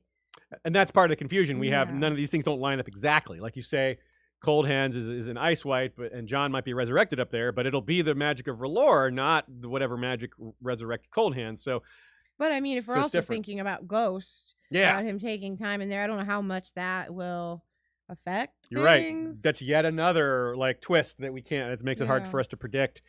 And the whole idea of Jon and Dany having a relationship when Jon is dead. Now there's that moment where Dany dreams of a man with blue lips and his cold member and all that, and a lot of people think that could be Euron, but it could be Jon. I mean, his lips would be cold if he was dead, and anyway. Quite something. You didn't want to go on to the member part. Yeah. We could have cut that short. I mean, the member. Yeah. So this is the halfway point of A Storm of Swords, roughly, if we're going by audiobook time. Now, audiobook and text does not line up exactly. Stefan B and I compared notes on this on Flick, and I think I finally, and at the time I didn't understand why they didn't line up, but I think I finally do. I think I figured it out, which is that when you're reading the book, there's lots of half-empty pages because the chapters end, halfway through a page, and so there's half of an empty page there. And so that doesn't count in the audiobook. There's no half-empty pages in an audiobook. So I think that's where they get off. So I think the audiobook halfway point is a little more accurate because the physical books have blank pages in there that don't really count. No one spends time on those. But they do get counted in the page count. All right, so Stefan B also points out that how it's funny that Lem is the one who's just like jawing with the Priest of the Seven about how R'hllor has real powers, yet he's also the one who doesn't seem to accept that Beric is undead. So maybe take your own advice there, Lem, and think this through. Also, the line, "Make my horse a knight." He never shits in the hall about Sandor, which is funny because whose horse did shat in the hall? Tywin's, the man he just stopped working for. I love how Arya retorts to Sandor in kind, like when Sandor's like, "What are you, the first 8-year-old girl knight?" And she's like, "No, I'm 12." And she's actually 10. So he took 2 years off. Well, she's going to add 2 on. In that moment, Archmaester Rennie points out Sandor is joking that she's a girl knight, and given all the Sandor vibes that Brienne has, and Brienne has Sandor vibes, they have a lot in common. Maybe this is a little nod to Brienne's future as being the first female knight. Stephanie, the Peerless, points out that Arya is tough and alone, but she does still seek security. She still does want to be with her family, even though she's worried they will reject her. And that's an interesting part of who she is, and a reminder that she's no sociopath. No. Violent, yes. Sociopath, no. Tree Girl points out the moment when Sandor just sits there and commits faces to memory, stares them all down. It's kind of like Arya, how she just is good at memorization and obviously looking at different faces is really important part of Arya. Just faces in general. That's a big thing with Arya. So it's interesting how much in common this chapter reveals they have. And of course, future chapters are going to reveal a lot that they have in common as well. Interestingly, Arya may have more in common with Sandor than she has with a lot of the rest of her family. I mean, being upset with some of their siblings and wondering if she still belonged to them, not having a place to belong. Like Sandor certainly is. We've talked about that a lot, how he's kind of has no goal, or he's just aimless, right? So what will Jon's purpose be? Great question raised on our forums. Stoneheart is stuck on the last thing she was doing when she died, meaning attacking Frey. She killed a Frey with her last action, and that's how she is living out her life as an undead person. Beric is also stuck on his last purpose, which was completing that task set to him by Robert and Ned and helping the common folk of the area. It's almost like dying sort of locked that purpose in. Like we've talked about them being sort of like the concept of a revenant. Revenants are more focused specifically on revenge. This is a twist on that. It's not just revenge, although Lady Stoneheart's singular goal is revenge. It's not that they are only focused on revenge. It's that they're focused on the last thing they were doing. And it just so happens that's what Stoneheart's last thing was. So what is Jon? Is that going to happen with Jon? Is he going to be singularly focused on fighting the dead? Yeah, I imagine it would be fighting the others, yeah. But that's not what he was doing when he was killed. He was focused on going south. His last action was getting people fired up about going to fight Ramsay. Yeah. So maybe that's going to be it. So I don't know. I don't have a lot of confidence in that notion. But I think it's a great question, and that what I mean is I don't have a lot of confidence in the notion that Jon will be focused on Ramsay. But I do think it's a great question to note that all this is happening, and that if Jon does fall into that same thing of being stuck into a pattern or stuck onto one particular purpose, well, that's really interesting. With reference to the Jon's body decomposing and the notion that maybe going south would be bad for him, in the meantime, too, Ashea brought up the point that, well, his body may just sit there for a while he exists inside Ghost, in his having a second life. What will be done with Jon's body? Well, best guess, it'll be thrown into the ice cells, and thus will be preserved. Certainly just up there at the north in the cold might be enough to keep it pretty well preserved. But if it rots a little bit, we might see Jon and Kat having yet another thing a bit in common that they never would have predicted. Super chat from Josh Davis. Appreciate that, Josh. I don't see a question attached, but if you have one, feel free to send it, and Ashea will grab it. But we are ready to move on. It's time for Bran 3. The gang shelters at Queenscrown, a.k.a. the one where Bran breaks the rules. Yet another chapter that might seem like not too big a deal, but actually there's a lot hidden under the surface. Like, say, the causeway. But figuratively, too, like so many things in Bran's chapters, they look different when you reread them while thinking of him as King Bran. And when you know more about how skin changing works and how taking over humans like Hodor, that's a no-no. That's against the rule. That's the breaking the rules that I mentioned in the title here. This chapter has another killer opening line that symbolizes a secondary version of oneself projected elsewhere. Quote,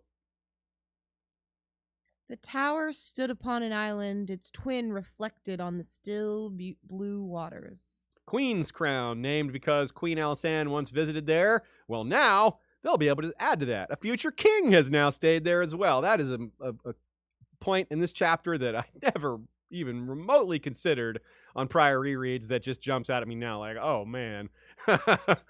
So in that opening line, what we might be seeing with the tower's reflection in the water is a nod to the pair of monarchs who have been to this place. The solid one set in stone. No one's going to forget Alysanne anytime soon. And the one to come, reflected in the waters. The one cast in the future. Alysanne was already crowned when she visited. She was so popular, and for good reason. This place is so remote, right? That is part of why they honored her, and they were so determined to make it memorable and to, make it part of their history here. Because, as this chapter and the next reveals, there is just nothing here. So a queen coming there to visit is a huge deal. And if we're wondering what kind of king Bran will make, well, he's following Queen Alysanne's footsteps.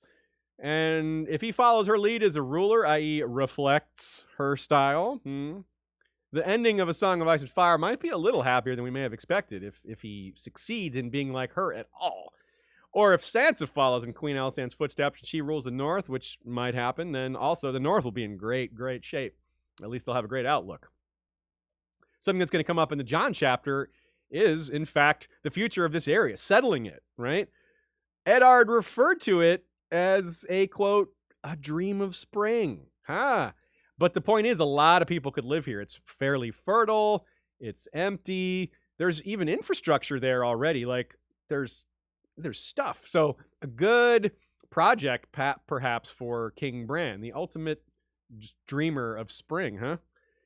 Now, not unlike Ygritte, the fact this area is empty is confusing to people from elsewhere, especially people who come from places that have crappy farmland. So, quote, "This is good land." Jojen picked up a handful of dirt, rubbing it between his fingers. "A village, an inn, a stout holdfast in the lake. All these apple trees? But where are the people, Bran? Why would they leave such a place?" Yeah, I mean, Jojen lives in a swamp. Ygritte lives beyond the wall. So they come from places where farming is hard and where, you got to do a lot of hunting and gathering. So this is like, whoa, they're really struck by the incongruity of great land just sitting here. I mean, there's apples just sitting there growing, orchards, there's an inn, empty inn. It's wild, right? Land is the basis for wealth in this society, and well, in a lot of societies, really, and productivity, food, it generates sustainability. It's important for feeding the people. This could support a lot of people if it weren't for, well, quote, "They were afraid of the wildlings," said Bran. "Wildlings come over the wall or through the mountains to raid and steal and carry off women. If they catch you, they make your skull into a cup to drink blood," old Nan used to say. "The Night's Watch isn't so strong as it was in Brandon's day or Queen Alysanne's, so more get through. The places nearest the wall got raided so much the small folk moved south, into the mountains or onto the Umberlands east of the King's Road. The Great John's people get raided too, but not so much as the people who used to live in the Gift." Yeah, it may not have been clear just how much raiding occurs and how the slow decline of the Watch has increased the raiding. It's kind of a vicious cycle, right? It's also maybe not clear how huge this area is, right? Bran points out that they're in the Gift. They still haven't seen the wall yet, though. It's 700 feet tall, and they still can't see it. What they do see is, though, that old man on the horse, the same one that ends up captured by the raiders and given over to Jon to kill. Of course, he refuses, but we'll get to that in a minute. The nature and format of Valar Rereadis allows us to do fun stuff like merge some of the shared info from the Jon chapter and consider it here in this chapter. Since they're companions, they're companion chapters, the action spills from one into the other, but they both contain backstory and world building about Queenscrown, and we've got even more than that because we have other sources like, say, Fire and Blood. Nina points out that there's some revision to what Jon's story says here. Jon says King Jaehaerys brought his queen, 6 dragons, and half his court to Winterfell, but Gildain, Archmaester Gildain, the author of Fire and Blood, says that only Jaehaerys and Alysanne on their dragons went north in 58 AC. Jon may have misremembered or may have been conflated, or, Lewin could have gotten some detail wrong. Who knows where Jon heard that? Maybe it's written down somewhere. For example, there's plenty of this in A Song of Ice and Fire, conflicting events within history, which almost all, and there's probably a few that are legitimate mistakes, but most of them are intentional to show that history is not something we have a perfect, accurate take on, just like the real world. The only time we get real takes is through magic, like thanks to Bran and stuff like that. Some of the knowledge Jon has on this area is more direct. It comes straight from Lord Eddard. This is a quote that contains the little Dream of Spring quote, but again, this is Jon remembering this, not Bran. "His Lord Father had once talked about raising new lords and settling them in the abandoned holdfasts as a shield against wildlings. The plan would have required the Watch to yield back a large part of the Gift, but his uncle Benjen believed the Lord Commander could be won around, so long as the new lordlings paid taxes to Castle Black rather than Winterfell. It's a dream for spring, though," Lord Eddard had said. By then, though, interestingly, if we're thinking ahead meaning to if we have our own version of a dream for spring, they may not even need protection against the free folk because, well, there may not be a wall, which might mean they need more protection against the free folk. But what I really mean is a little darker than that. Is there may not be many free folk left, given all the pain and winter coming their way, and the fact that they've already migrated south beyond the wall to join, like most of them have, to join up with Stannis/Jon or whoever knows how that's going to work out. But point is, when this dream of spring rolls around, the outlook might be a lot different, and I do believe people migrating to the gift is going to be like a part of maybe the end game or what we're left with as the story fades. And who will live there? Well, we might even have a bit of an idea if we're thinking about considering free folk. Well, look no further than the marriage of Alice Karstark and Sigorn, the new Magnar of Thenn, who replaces Styr that we see in these chapters when Styr is killed at the wall. So, and again, we see with that marriage, it's an interesting bit of unity because not only is it a northern house marrying a Thenn, a free folk people, but the marriage is blessed by R'hllor by Melisandre. She does the ceremony. So it's another example, kind of like what we just saw in Arya's chapter, of these different cultural traditions coming together in something that usually doesn't mix cultural traditions. You don't usually mix a bunch of cultures together in a wedding.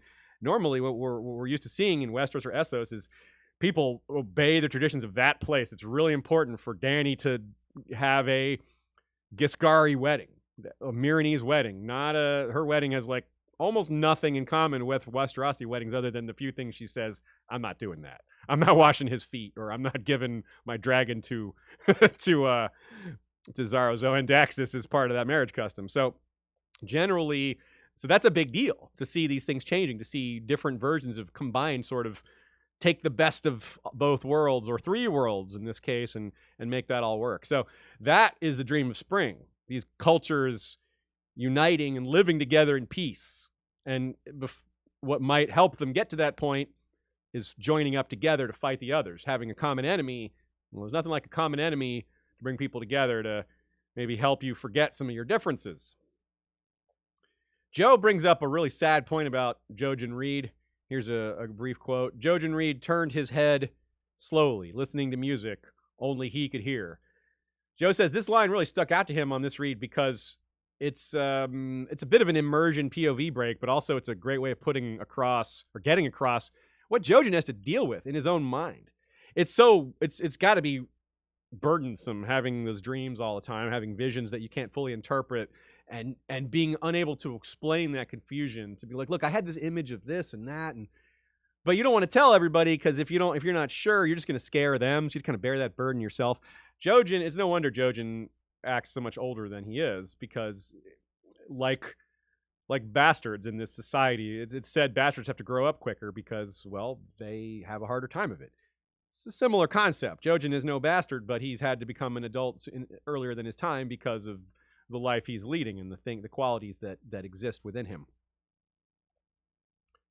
Now, Joe, of course, great time again to realize that Joe is one of the most knowledgeable about castles in Westeros. He wrote a book on it, The Great Castles of Westeros. I highly recommend checking that out. And he makes a note about that here. You would think, well, does this causeway really prevent an assault on this tower? Well, yeah, the point is it doesn't have to stop them forever. The causeway, you will eventually figure out the way through the water, given enough time. But that's the point. This isn't a defense against some army. It's meant as a defense against raiders. So people who aren't going to be patient, who aren't going to sit there and wait you out and starve you out, because they don't have the time for that. They don't have a lot of food either, and their time is limited. They're trying to smash and grab. They're trying to get what they came for and get back to the other side of the wall before the Night's Watch or the Umbers come. So if you can hide in that tower, all you got to do is wait until the Umbers or the Night's Watch show up. You don't have to necessarily defeat the Free Folk Raiders on your own.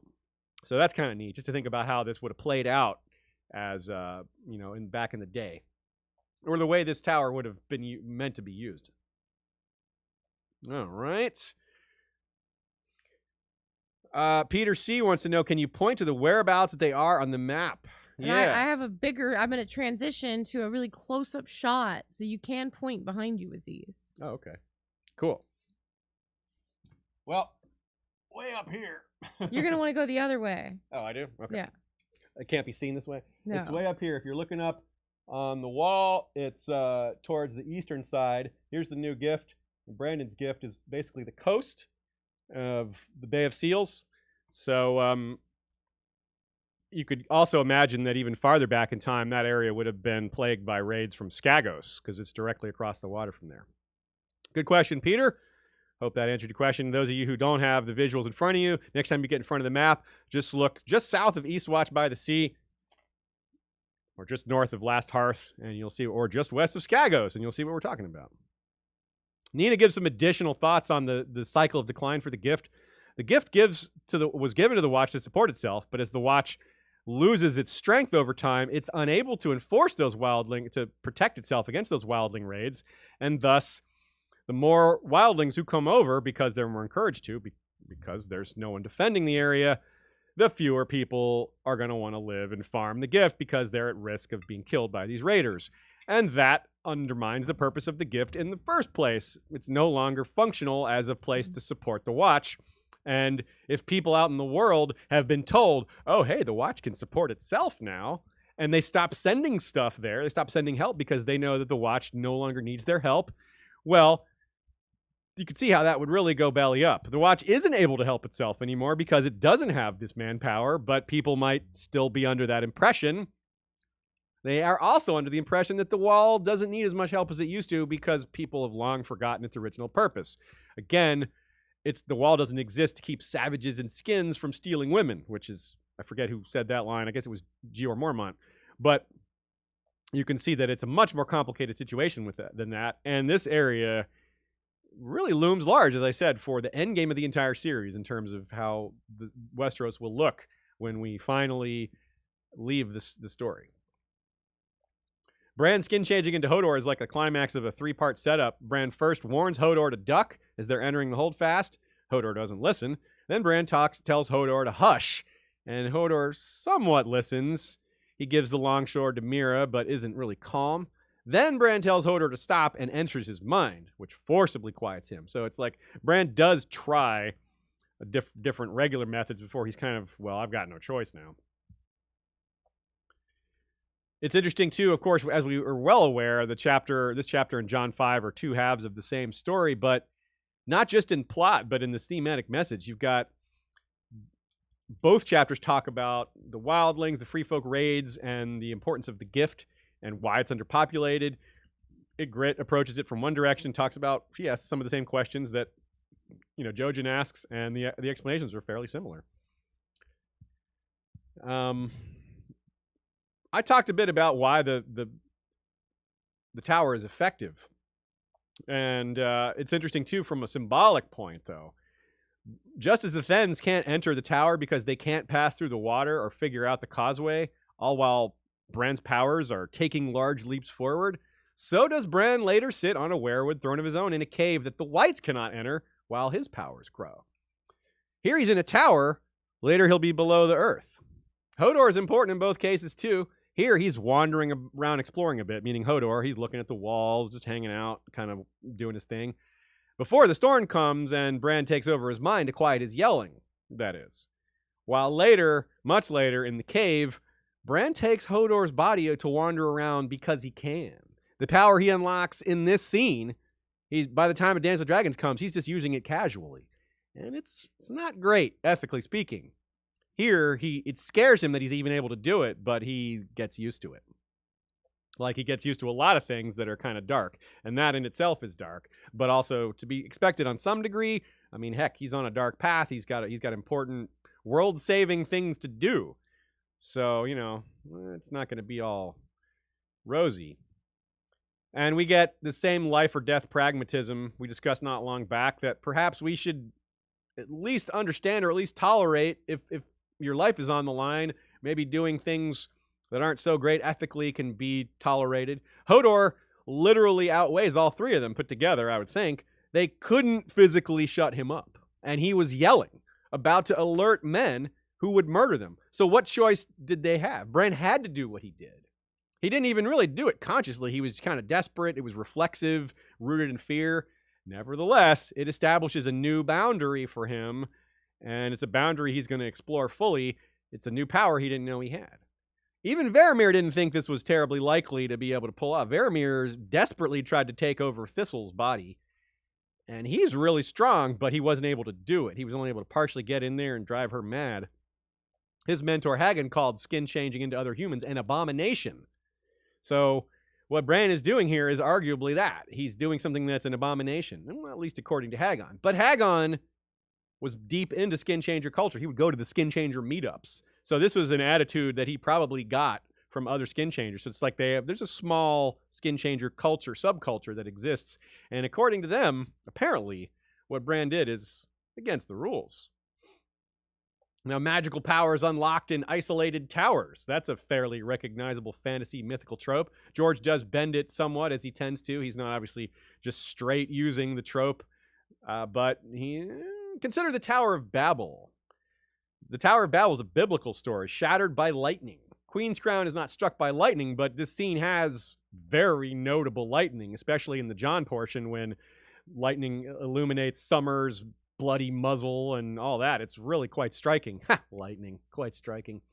The Tower of Babel was built, just biblically speaking, just after the Great Flood. And this one is surrounded by water, so something going on there. The Tower of Babel was built so tall that God was offended by it, and though the people of the Tower of Babel had unified, they had come together and built one language that they all spoke, God scattered them out into the world and confounded their speech. Here in Westeros, there's some similarities. Mankind has lost the elder speech, the ability to have unity with animals that used to exist, apparently. Used to be, apparently, that ravens spoke common or spoke the elder speech that humans could speak along with them. So many other lost magical arts and things have fallen off. Things that used to be known by mankind back in the days of the first men when the children and humankind were closer together. But that was so long ago, and so much of that is gone. That reminds me of this Tower of Babel concept. Bran is learning again to use these skills that were lost. As Summer, Bran goes for the kill. These are Bran's first kills of humans while fully inside Summer and in control, right? He's been in Summer maybe when death was happening before, but he was kind of along for the ride. Killing while activating powers, yeah, there's some symbolism there. Bran killing off people while his powers are growing. There's some sacrifice, blood magic themes. I'm not saying it's blood magic, but the symbolism is there. And Bran calms Hodor and then goes into Summer, though. So it's kind of backwards. It's like if Bran had killed some Thens while in Summer and then merged into Hodor, that would sell this point even stronger, but it actually happens the other way around. So don't take that too strongly. But since the action happens in Jon's chapter, meaning the fight with the Thens, we don't actually see Bran's firsthand take on the fighting and how Bran reacts to it and just how savage he is or how bloody he is. Interesting way for George to avoid that. Maybe he doesn't want Bran to seem so dark just yet, because having Bran just violently tear apart some men, maybe he wasn't ready to show us that from Bran yet. So it might be part of why we have this unusual narrative of Jon and Bran's chapters coming together. Well, here's the quote from when Bran thinks about it later. Again, this is this is his next chapter, Bran's next chapter. The direwolf had killed 3 of them, maybe more, but there had been too many. When they formed a tight ring around the tall, earless man, he had tried to slip away through the rain, but one of their arrows had come flashing after him, and the sudden stab of pain had driven Bran out of the wolf's skin and back into his own. So the Thens could have been able to navigate the causeway in the light of day, as Jojen feared they would, but the Magnar was like, nah. They started to struggle with the first twisting turn of the causeway. One guy falls in the water. They pull him back out, and the Magnar's like, let's go. Forget it. It makes sense. It's bad enough that Jon has gotten away. They know Jon got away, and that's driving their action here. They know he's going to warn Castle Black of their approach, and so that's already done. They already know their cover is blown. Might as well not give them time to prepare, though. Like, at least they may know we're coming, but if we come shortly after Jon, they'll have been able to do very little about it. So that does make sense. I do feel slightly robbed here, though. A few of the Bran chapters have great stories. We title them Storytime, Storytime Tournament of Harrenhal, and pretty soon we're going to have Storytime the Night Fort. But here we just get a tease, quote.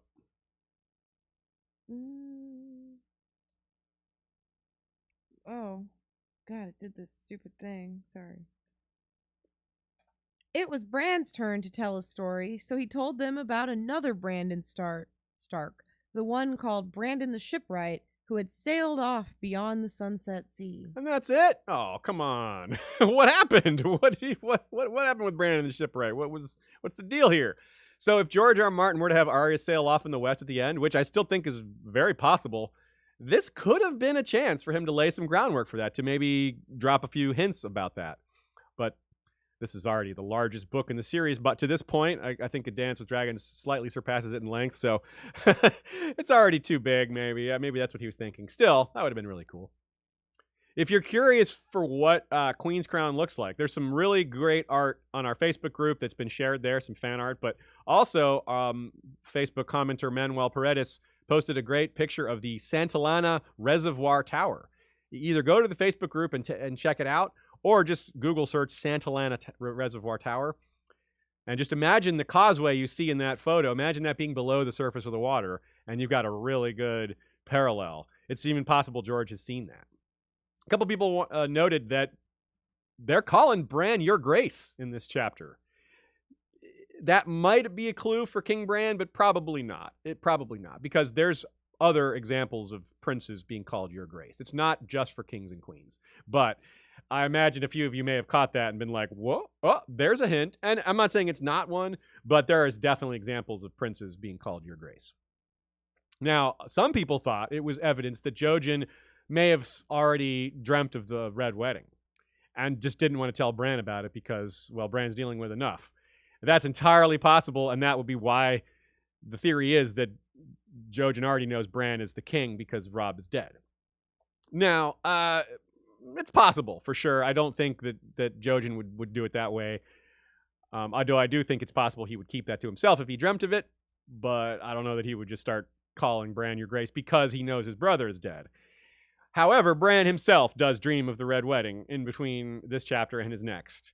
So he is going to be aware of it, although he's going to be slightly in denial about it.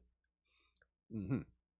Great take by Sir Newt from our Discord server. He points out that not only is Bran, the future king, staying there, but Jon showed up, who is also apparently a future king or almost king. And so the joke is that there was a no occupancy sign. This spot reserved for kings and queens is already taken, Jon. You were beaten there. It's so funny, this remote place that no one ever goes to. And Jon shows up and is like, no, sorry, there's already a king staying here. Like, what? There's nobody here for miles, and there's already a king staying in this abandoned tower? Are you kidding me? Onward to the aforementioned Jon 5. The gang fights Summer, a.k.a. the one where Jon dumps Ygritte. A chapter heavy on action and conflict and sadness with a nice dose of obscure world building, mostly connected to the chapter we just talked about. Quote, "The ground was littered with pine needles and blown leaves, a carpet of green and brown, still damp from the recent rains. Right away, we're reminded how different life on the other side of the wall is, with Ygritte extremely impressed by a mere tower house. It's not a mere... It's a pretty darn cool tower house, actually, with the moat and the causeway and everything. But still, Jon is like, oh, this is nothing. Winterfell? Think about Winterfell. It's got multiple towers like this, and that's just part of the castle. And then the High Tower, he mentions that, and she doesn't even seem to believe him. And well, if a tower house looks mighty to you, then the High Tower does sound a bit fanciful, doesn't it? But frankly, the wall?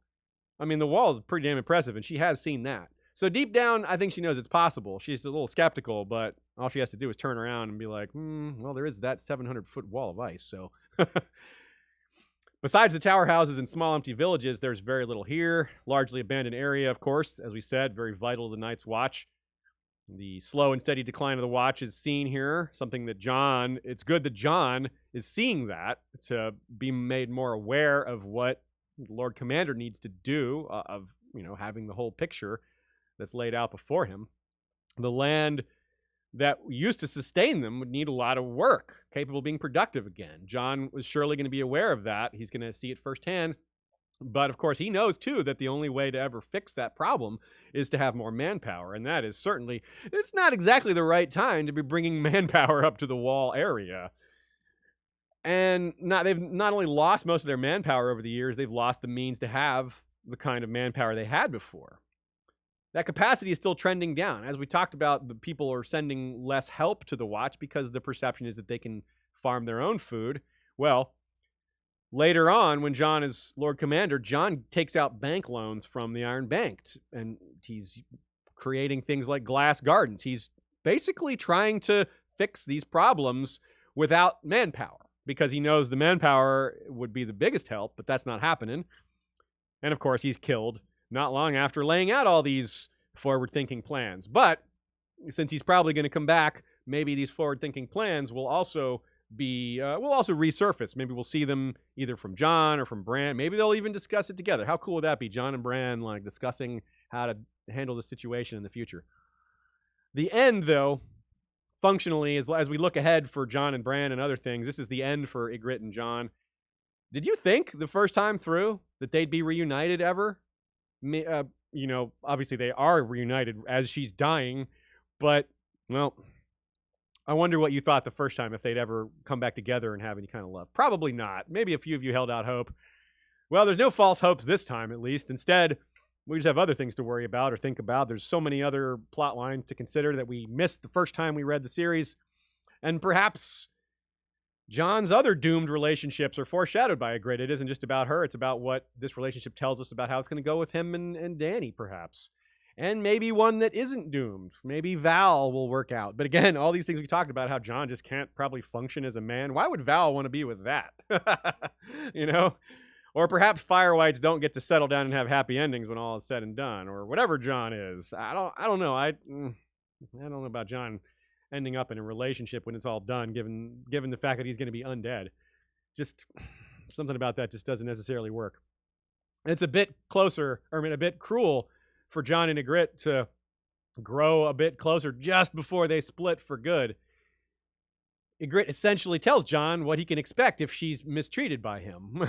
They argue about the wife-stealing custom, and he points out a husband can be cruel or brutal, and well, I notice he didn't pose the hypothetical like, what if he's lying to you about his intentions all along? What if he's a traitor waiting to happen? Well, we do find out what happens. She, shoots him with an arrow, or maybe does anyway. Maybe she was aiming for the horse, as he thinks. And he doesn't notice the arrow in his leg until after he's been on the move for a bit. And he's unclear how he got on the horse with the sword in hand, and he doesn't have a saddle. Well, it all happens so fast, but this is puzzling to him. It's a tough move to manage, but we do see him do it. We actually see him jump onto the back of the horse, even though he doesn't remember it. Ygritte says that she would kill a brutal man at night. And shooting arrows at them isn't a whole lot different, So, Jon wonders if she meant to kill his horse or him. And, well, what would she have done if he had not escaped? Just kill him? Well, maybe worse than what the Thenns would have done to him. He thinks the Thenns would have been, brutal to him, and Ygritte might have been even worse. I don't know. Ygritte is really good with the bow. Maybe not as good as the show portrays her to be. We don't actually see her using skills like she has on HBO, so we don't know whether that's true or not. I would tend to think that she's not quite that good, because she's ridiculously good on TV, but hey, maybe she is. Anyway, that is why we asked the question. Her skill is why we can wonder whether or not she was aiming for Jon or not, or trying to shoot him in the horse. And of course, book Ygritte is also having this scene at night.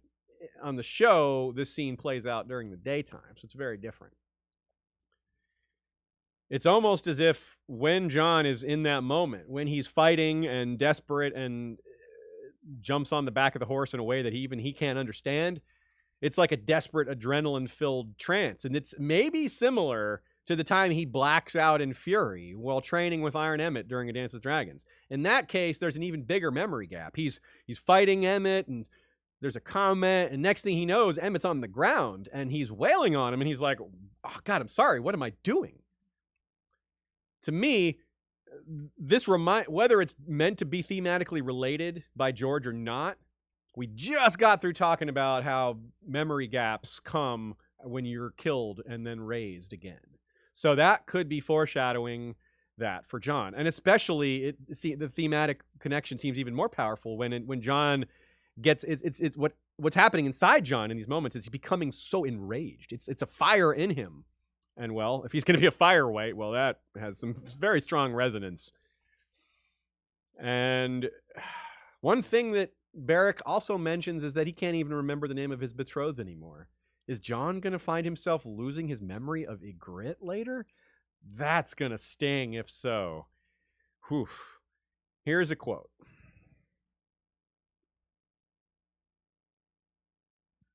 The throb of pain in his thigh muscle made him wince as he put his heels into the old man's horse. I am going home, he told himself.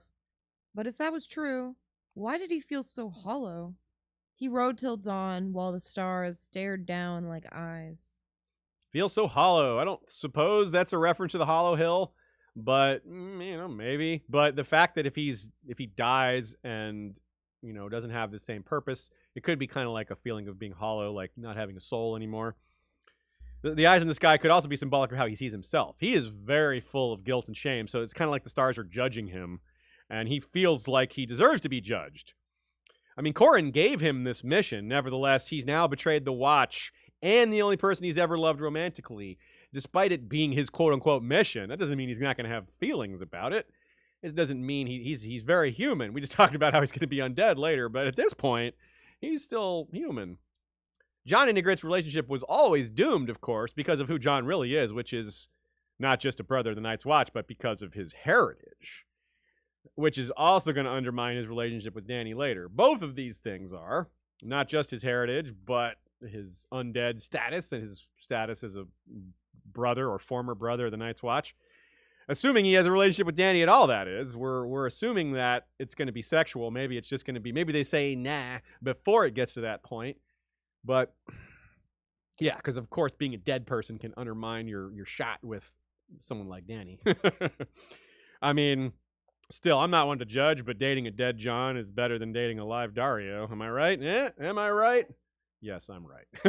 But what was I saying about not judging? It's at the heart of this chapter. Jon's devotion to what's right reaches a breaking point. Eddard Stark always taught him, he who passes the sentence should swing the sword. Jon did not pass this sentence, though that man is doomed no matter what. So it's a little different, but similar enough. And Jon specifically thinks of the opening Bran chapter and Garrett, the brother's execution. Nina says the man didn't have last words, but he had looked at Jon in, quote, accusation and appeal. Accusation at this Stark-looking man. Remember, Jon has the Stark look, and if the free folk can recognize the Stark look, this old man, very good chance, does as well. And so that would seem very unjust. A Stark-looking guy getting ready to put this judgment on him for nothing. So that's the appeal in his eyes. Appeal to the Starks as the ultimate arbiters of northern justice, as it has been so for 10,000-ish, 8,000-ish years. Jon held the Valyrian steel as his father once had, even though it's not the same Valyrian steel, but still, that's thematically important, but he just couldn't do it, and he wouldn't do it. He's not going to swing the sword any more than he can pass sentence. It's just too deeply ingrained in who he is. So it's another one of those what would Ned do moments, and Jon seemingly passes with flying colors. He's so much like his father in this moment. Ned had faced the prospect of killing defenseless and innocent people too, and in each circumstance, he chose for them to live. He passed off Jon as his own son rather than allowing an assassination attempt on, against him or allowing Robert to kill him. He didn't allow Daenerys to be assassinated. Even though it might have meant his own death, he even told Cersei. He even warned her to run before Robert came and killed her children. So this is Jon faced with a similar choice, except George makes it a lot more difficult because it's an old man. It's not a child. What's the difference between killing Qhorin and killing this old man? Well, perhaps we'll never know. Jon had to kill Qhorin, not because he was ordered to, not because he knew the wildlings would kill him if he didn't, but because Qhorin forced the issue. Qhorin swung his sword at Jon, and Jon blocked it, and it was on. I mean, it was battle was happening. The decision was made. Jon didn't actually choose. Qhorin chose, and Jon had to go along with it. And Ghost was chewing on Qhorin's calf by that point. I mean, the boulder's rolling down the hill on that point. There's no stopping it. The old man, you could argue, was just as doomed as Qhorin was, but Qhorin chose to die. Qhorin had his own agency there. This old man did not. The certainty of their respective deaths does not change their agency in the situation. Qhorin was in the Night's Watch. Dying by his own judgment was duty. His life and honor, by his own words, were coined for the realm.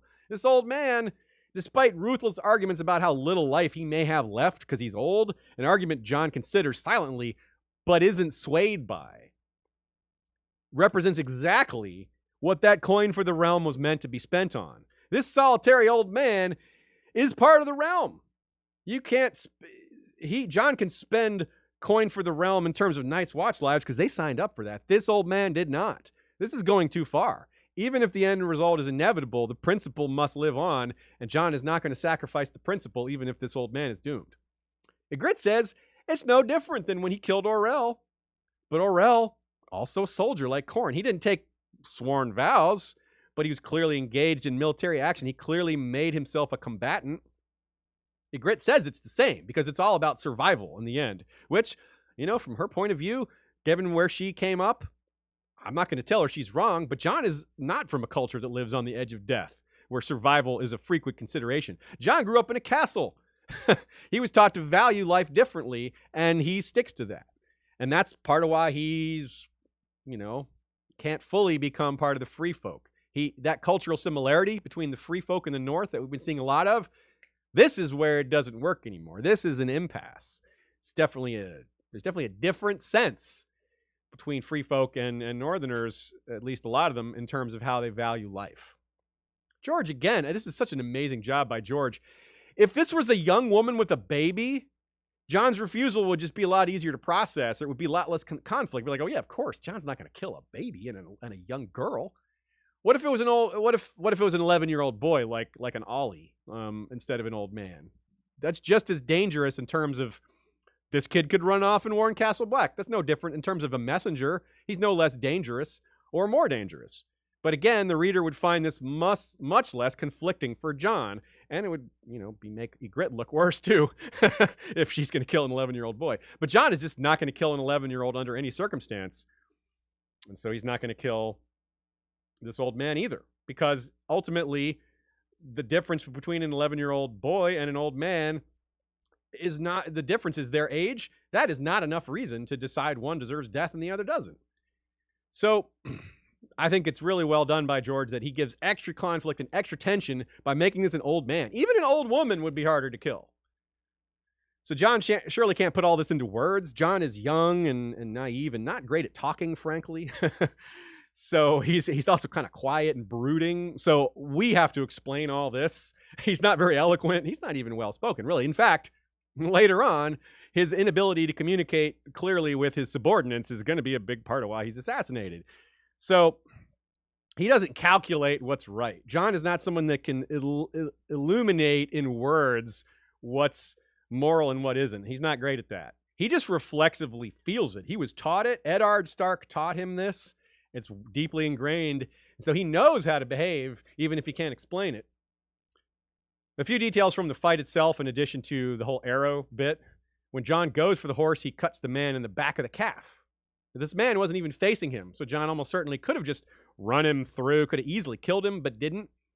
Another example of Jon's goodness, reflexive goodness. He just can't stab a guy in the back, even though he just stabbed his girlfriend in the back. Hey-o. Summer is pretty unreal here, isn't he? No wonder Grey Wind was so feared by the Lannister soldiers and other soldiers who faced him in the Riverlands. Jon thinks of him here briefly, right? It's like, wait, that can't be Grey Wind, but he thinks of him.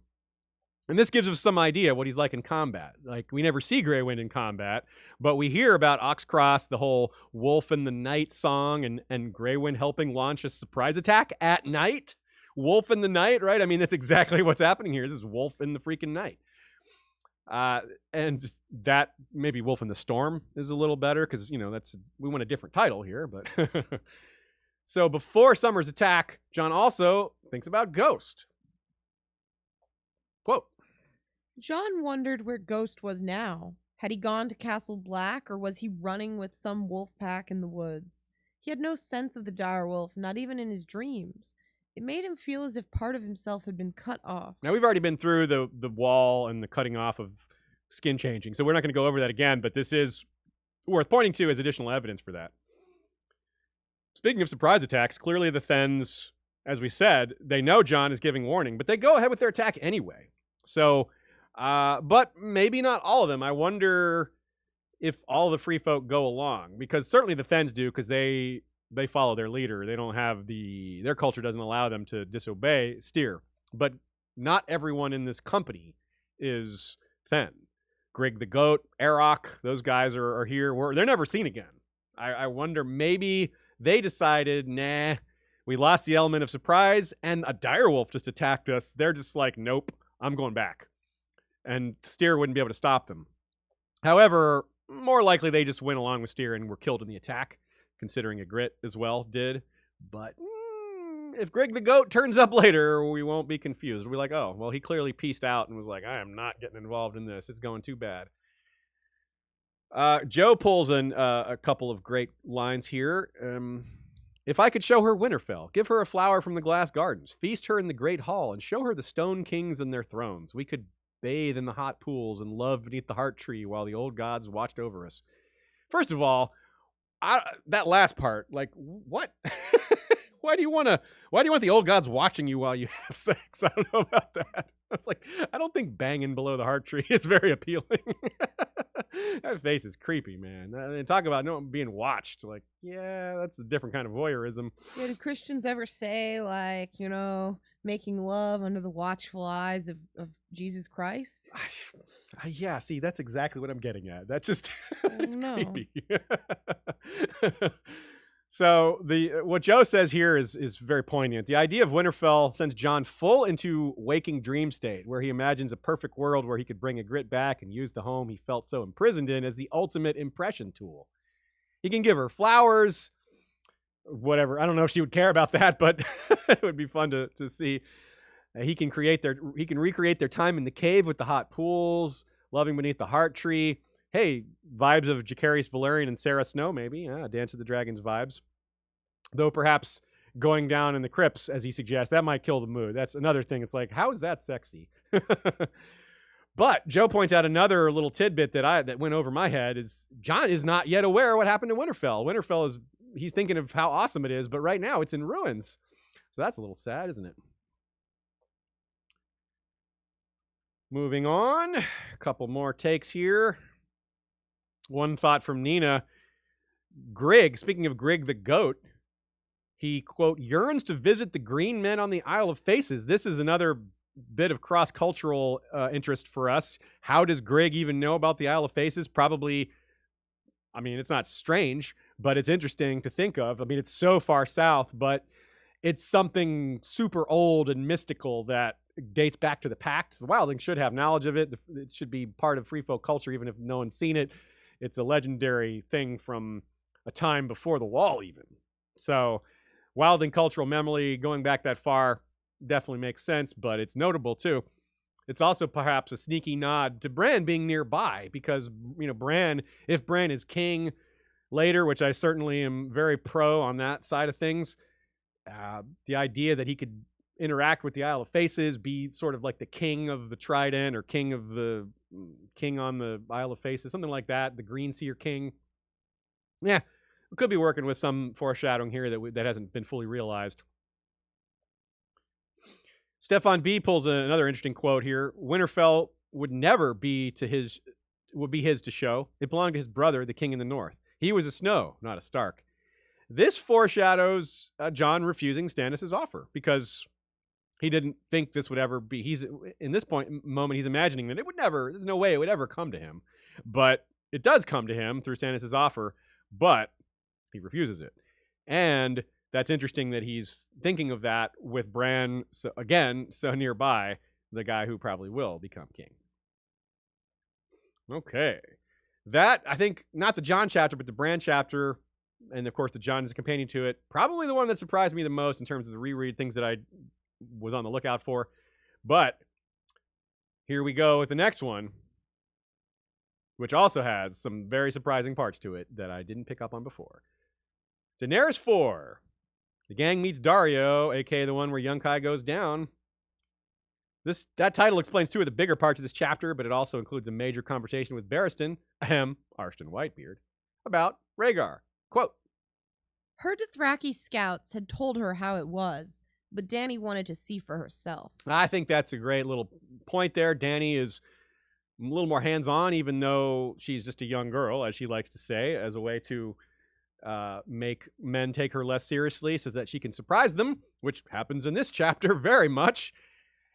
She is a lot more direct. She is a lot more clever, and she's very brave. Something that comes up here is how she thinks about how she would be in this battle that's happening off page if Drogon were large enough to be ridden. And the thought of it doesn't intimidate her in the least. She's like, well, if Drogon was bigger, I'd be there with them. Yep. There's no fear attached to that. No, it's a matter of what would be happening. So that's a sign of how brave she is as well. That she's just, the idea of being in the battle and fighting doesn't really intimidate her. And by the end of this chapter, she's defeated the city, freed its slaves, even not counting that the slaves she frees, some of whom probably join her armies, or at least her retinue, or at least become hangers-on, or at least join her up in one way or another. She still, even not including them, gains soldiers in the process via the Stormcrows and the Second Sons reform under Brown Ben Plum after they're scattered in this one, and Miro runs off. So it's a huge rousing victory for Dany, again, so soon after she totally kicks butt down in Astapor. So we get new characters in their backstory, plus old characters in theirs. This chapter has plenty of both. Grey Worm, one of the new ones, a character whose TV role was made much larger while the rest of Dany's supporting cast was largely written out. There will definitely not be a Grey Worm-Missandei relationship in the books. Again, she's 10. But Grey Worm, there's a lot of potential for him to be interesting and different. He is a good example of the Astapori slavers being wrong about culling humanity out of people, even with all their intense, long-running, incredible brutality. Dany's told that you can't have unsullied lead. They can only follow. You will have to appoint officers over them. But that is contradicted by the reality of it, which comes as part of Grey Worm's intro. When she had commanded the Unsullied to choose officers from amongst themselves, Grey Worm had been their overwhelming choice for the highest rank. Dany had put Ser Jorah over him to train him for command, and the Exile Knight said that so far, the young eunuch was hard but fair, quick to learn, tireless, and utterly unrelenting in his attention to detail. So that's pretty interesting. I mean, Dany, right away, she just rejects that advice. She's like, well, they said I have to put officers over them. Well, we'll see about that. She asks them to choose officers, and if there weren't decent candidates, they wouldn't have overwhelmingly chosen Grey Worm. Clearly, he showed the skills. Clearly, he showed leadership ability, and he was elected because of that. So it's not the only thing the slavers were proven wrong about. I mean, as we talked about, they're so detached from regular human nature. It's no surprise that they don't quite fully understand what people are capable of when they're pressed, especially because the being pressed, having difficult lives, having to go through adversity is something the slavers never, ever deal with, except when, Dany comes for them, I guess. So there is still humanity in the Unsullied. They are not automatons. They are not, despite the relentlessly cruel attempts to make them that, they are not just emotionless, obedient killers. Well, they're 2 out of those 3. They are obedient killers. They're just not emotionless. Quote, Dany halted a moment to speak with him. Yunkai has girded up her loins for battle. This is good, your grace. These ones thirst for blood. With those simple 5 words, again, if they were emotionless obedient killers, they wouldn't be thirsting for blood, and it wouldn't be, and this is revenge too. They want to kill. This is desire for revenge, which may not be honorable or good, but it's very much human. Very much proves that they do have humanity in them. I mean, automatons don't give a crap about getting revenge. Emotionless people, well, revenge is an emotional thing. So yeah, how ironic that the ones who made them into such incredible soldiers will be the ones to die at their hands because they didn't credit how much humanity they still have. You cannot get rid of it. This is a bit of a parallel to Qyburn and his automaton, Sir Robert Strong, who also will perhaps turn on his master. Cersei's going to need more than one of those, I think. He's 8 feet tall, but Dany has 8,000. 8 feet, 8,000. She actually calls it 10,000 in this chapter because I think she's counting the ones who were not fully trained. Maybe she's rounding up a bit. An exact count isn't important. It's a lot. They're formidable. Even more so because Dany is leading them, and she's clever, so that makes them even more formidable. She capitalizes on a mistake her opponents continue to repeat, as we've already said, underestimating her. Oh, I'm just a little girl who's not wise in the ways of war. She leans into that, and it's brilliant. Honestly, thinking back, I may have taken her too lightly when I read this chapter the first time. Getting the sellswords drunk and then making a surprise night attack, I didn't see that coming at all. That was really sneaky and clever. What better way to prove to the reader that Dany is being underestimated than by leading us to do the same? If you, a reader, find yourself going, oh, I underestimated Dany, that's a really poignant way to get you to realize that that's happening all over, that these characters are doing it too, guys like Miro. We quote-unquote get to meet Miro of Bravo, so we enjoy Grey Worm. Miro's like, oof, this guy's a real piece of work. And we also get to see that Dany is quite capable of banter. She is good at bantering, like, well, kind of like Tyrion. It's maybe banter is a theme of this set of chapters here. The banter leads to her adapting her plan. She takes his request for some extra wine in stride and pivots to taking advantage. Like, well, why don't you take more? Because she immediately has the idea, oh, what if I can just get him drunk? What if I can capitalize on this? Him being a greedy man who takes Dany lightly, walks right into it. And he in fact asks for even more, which he's like, exactly, that's what I wanted you to do. Yeah, take all the wine you want, drink all of it right now. Now, she, like I said, she doesn't see the battle, but it's yet again another night battle. So many night fights in this set. That should have been a theme, right? I talked about how there's lots of battles in this set. I did not mention that every single one of them is a night attack. I think they might all be, right? Beric and the Brotherhood attack the mummers at night. Jon and the Thens and Summer fight at night. This is at night. Huh? Yeah, okay. Another one. That's cool. Zanny is deeply moved by calling mother in general here.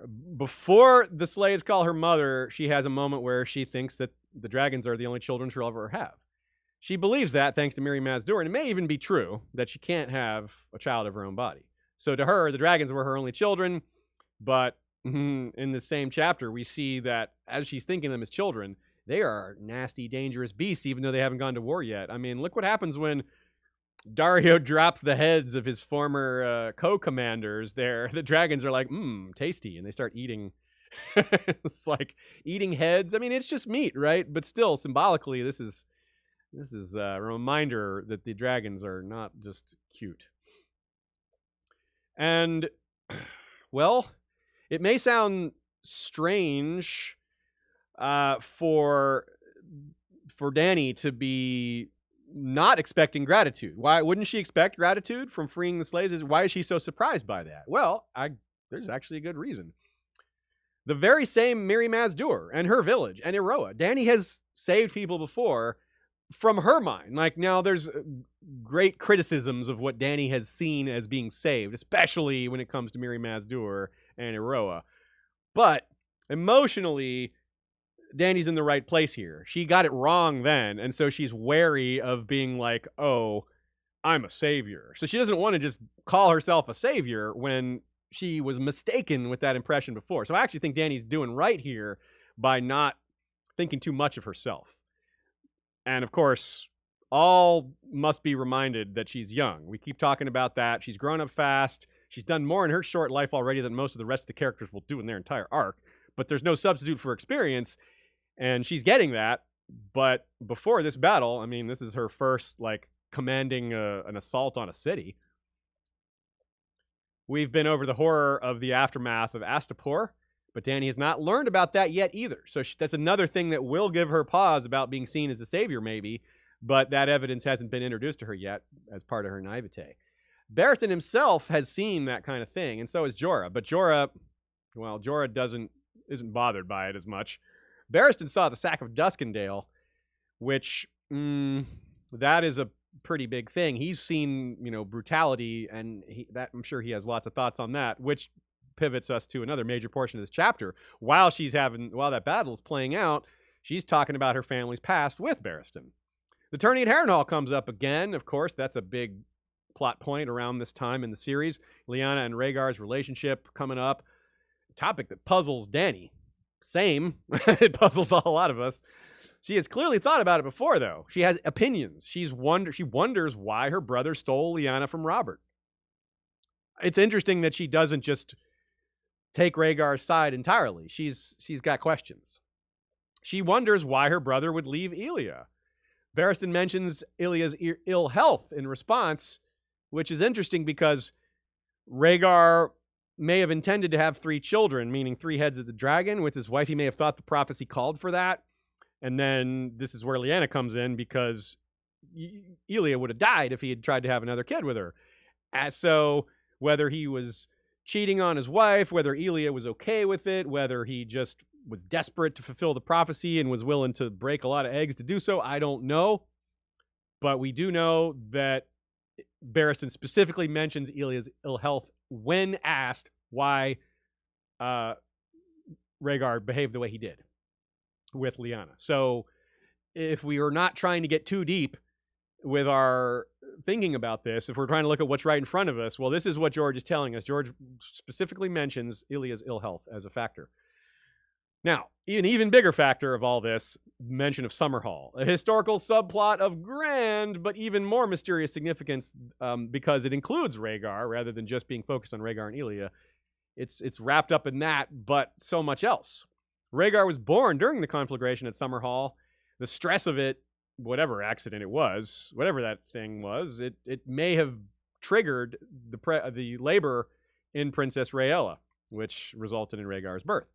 So this is the time in the story where it comes up the most, meaning Summerhall. It was name dropped by Stannis in Davos 4 not long ago. And this is Dany 4, A Song of Swords. It actually won't be mentioned again by name in a Dany chapter until Dany 4, A Dance with Dragons. It's a lot of these 4s popping up. Barristan's going to think of it too when we get to his POV. Maester Aemon's going to mention it in A Feast for Crows Sam 4, obviously. Yeah, seriously. I don't think that's on purpose by George. It's just a random coincidence that Summerhall keeps coming up in chapter 4s for people. Anyway, if Aegon, if this were Aegon the 4th, then I'd be like, hey, but no, it's Aegon the 5th. Anyway, so Maester Aemon was alive during Summerhall, though he was definitively not present. He was on the wall by then, but he may have been corresponding with his brother about it before it happened.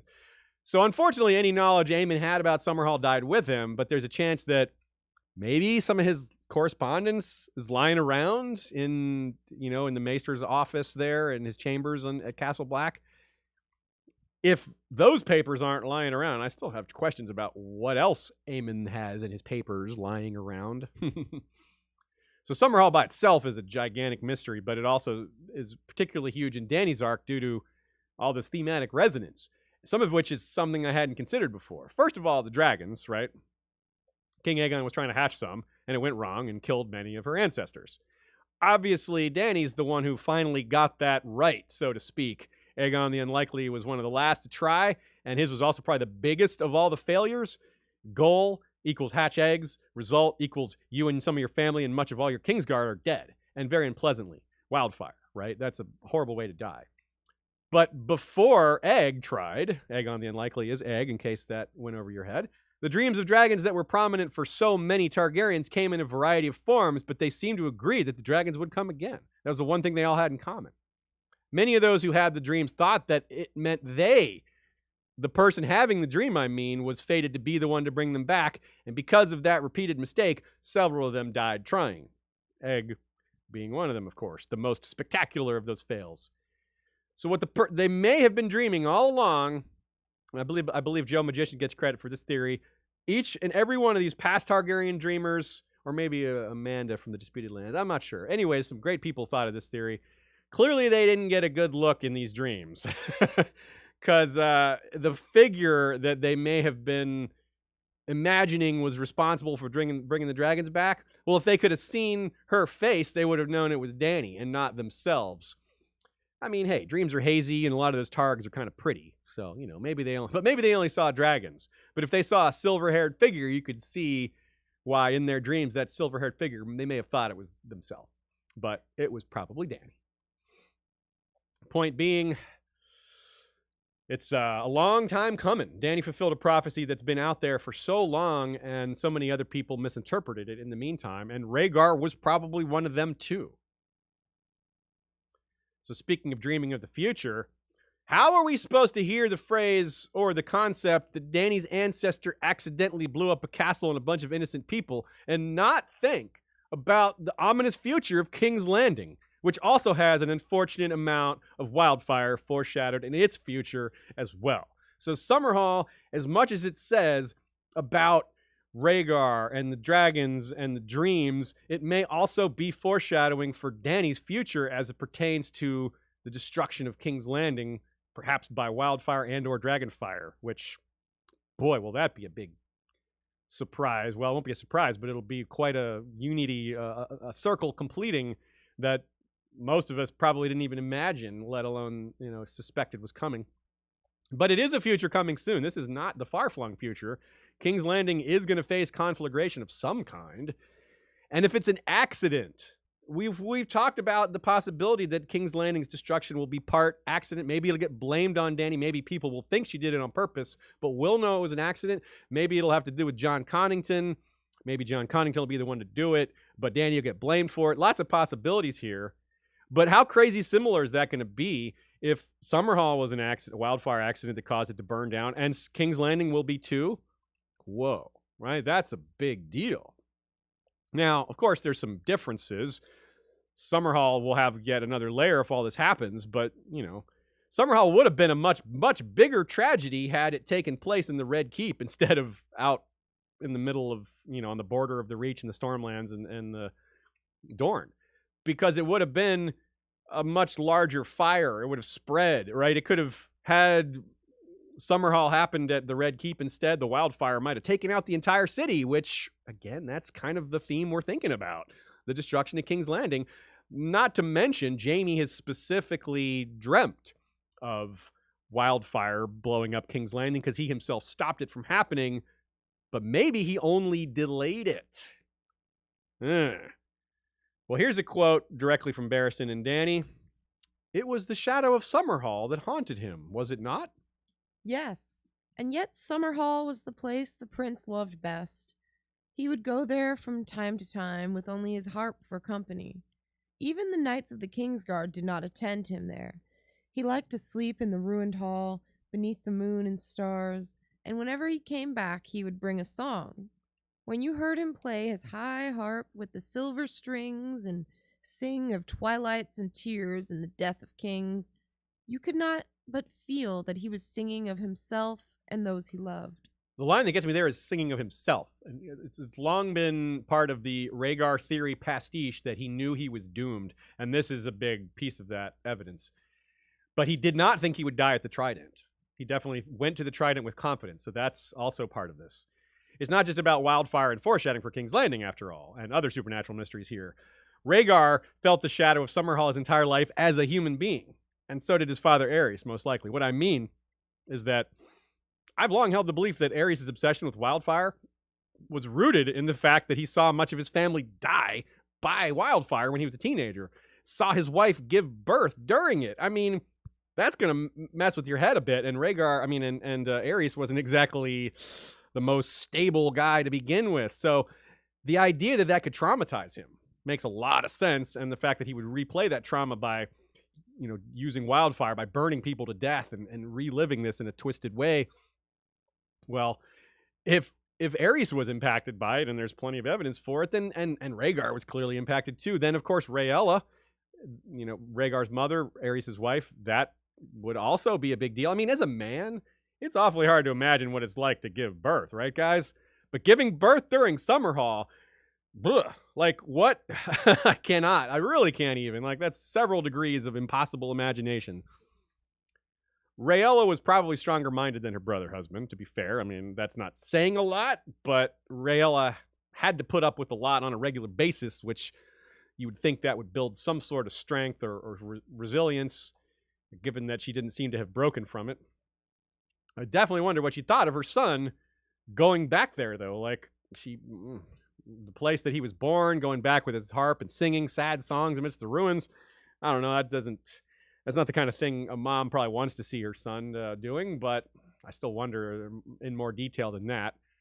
To be a fly on the wall for conversations between Rhaegar and his parents about Summerhall. Well, that would be something, right? I mean, Aerys would talk about it. They had to say things about it to each other. Maybe it was just a topic they avoided, but Rhaegar seemed to want to embrace it, to think about it. Right? I imagine he had questions. Like, I mean, he was a baby, so he wouldn't have specific memories of it. Yet he was fascinated by it, drawn to it. He had to ask some questions. So Rhaegar, then, surrounded by death amidst his birth. What a crazy thing to think about for yourself. No wonder he thought himself as a child of prophecy when you start off like that. And we're also reminded of what just happened in Sam's last chapter, where Gilly was giving birth as Bannon was dying, and then more death followed. You know, as if it's like a bunch of blood being spilled at the birth of the king. An icy cold, perhaps brought by the others right after that, a parallel to the heat of the wildfire at Summerhall, an attempt to bring dragons. I mean, this stuff really connects quite well. In the show, Craster's Keep burned down, which is oddly fitting as a parallel to Summerhall in a way that the book didn't have happen. Surely, you know, that was an accident too, meaning Summerhall, like I said, but it's also notable that Gilly, again in this show, is the one who stumbles on Rhaegar and Lyanna's marriage document. So maybe there is a little bit of intended thematic tie-in there. Of course, Lyanna's brought up a lot in this chapter. Dany's reaction to her is interesting. She's sympathetic to Lyanna, almost more so than her brother, which is interesting. She's sympathetic to Elia. So she's sympathetic to the women's role in all this and doesn't understand why her brother would treat them this way. Makes a lot of sense. Dany's been treated badly by male rulers as well, or at least had impacted, her life has been heavily impacted by them. Maybe Drogo is more of a mixed bag in that sense, but still, it's she's been through some of these things, and it makes sense that she would consider the young noble girl's perspective rather than her brother's. But her brother's perspective is super interesting from the supernatural side of things, and how she is doing a lot of the things that he thought he was destined to do. Now, as far as another good take from Nina here, I think it's worth emphasizing Barristan's description of Rhaegar as both melancholic and deeply attached to Summerhall. Summerhall was where Rhaegar had been born, but also, where all those death happened. People close to him, people that his family had been close to, people that would have been in his life had they survived, like uncles and, aunts maybe, Kingsguard. But instead, they died attending his birth, which is just quite a burden to bear. He already has this prophecy burden on him, but now he has all this other stuff too. Rhaegar had been conceived explicitly to be the prince that was promised, and seems to have understood from a young age that this was a destiny of his. If he was wrong, if he failed, he would doom humanity. So that's part of why he just was probably willing to do things that seem kind of dirty in retrospect, but also he was just wrong. So there's just the best example we have of someone maybe trying to do the right thing, and even if you set aside the right thing, just the idea of getting a major prophecy wrong and all the things that come from that. Now, Barristan was not at Summerhall. That's an important detail here. He earned a white cloak not long after it in the War of Ninepenny Kings, but at least one living witness remains, the ghost of Highheart. She seems to have been there. She was brought to court by Jenny. Yes, the Jenny named in Jenny's song again. Jenny married Prince Duncan the Small, famously gave up his crown for her. So, of course, this makes us think of the chapter where the ghost of Highheart asks to hear Jenny's song and says that she, quote, gorged on grief at Summerhall. You may be thinking it would be just like George to have that chapter coming up soon, just like we had Beric and Cold Hands kind of introduced kind of close together. We might have these things coming close together. If you're guessing, yeah, I bet that is coming up soon. Well, you're as right as you could be. It's literally the next chapter. It just happens to be, we're not covering it today, given our format, but it's the first one next time. We meet Daario and his beard of false colors. She considers if he's part of the prophecy of 3 somehow. Betrayal, maybe? She's wondering how he could fit into all that. I don't know that's so likely. I think maybe Daario is more of a precursor to Euron, who he's pretty flamboyant, and he's a lot more dangerous and a lot more likely to be part of prophecies surrounding her future. But Daario is tricky to predict. You know, as Prendal and Salor could attest to if the dead could speak. And though I've said a character's introduction often includes foreshadowing of their end, I don't know if I see it here. I don't know what I'm looking for. That might be part of it. Sometimes we can see the foreshadowing because we know what to look for. That's a big deal, right? With Queenscrown, we just talked about how we can guess that it's thematic resonance for King Bran, but that's because we have a strong sense of that coming. Daario is an example of a character whose TV fate does not give us much hint to his book fate. A lot of that today. He may already be dead, Daario is. Right? That would be kind of surprising, but it makes sense. He was last seen as a hostage to these very same Yunkai. They refuse to release him in A Dance with Dragons unless Rhaegal and Viserion are put down, which obviously isn't going to happen. No one's going to value Daario more than even one dragon, let alone two of them. Plus, those dragons aren't so easy to put down anymore, or deal with in general. Ask Quentin Martell. Furthermore, the Stormcrows are part of the attack during the Battle of Fire. They attack the besiegers, the Yunkai besiegers in their sellswords, and who's riding alongside them? Barristan the Bold. Daario may be flamboyant, but the Yunkai are ridiculous. Thinking of the various armies arrayed against Barristan and Meereen makes me chuckle, and we get the slightest sense of that here when we see that the Yunkai helmets are designed not to crush their big hair. I mean, you're going into war and you're worried about your perm. Hairstyle isn't supposed to be a concession when going into battle.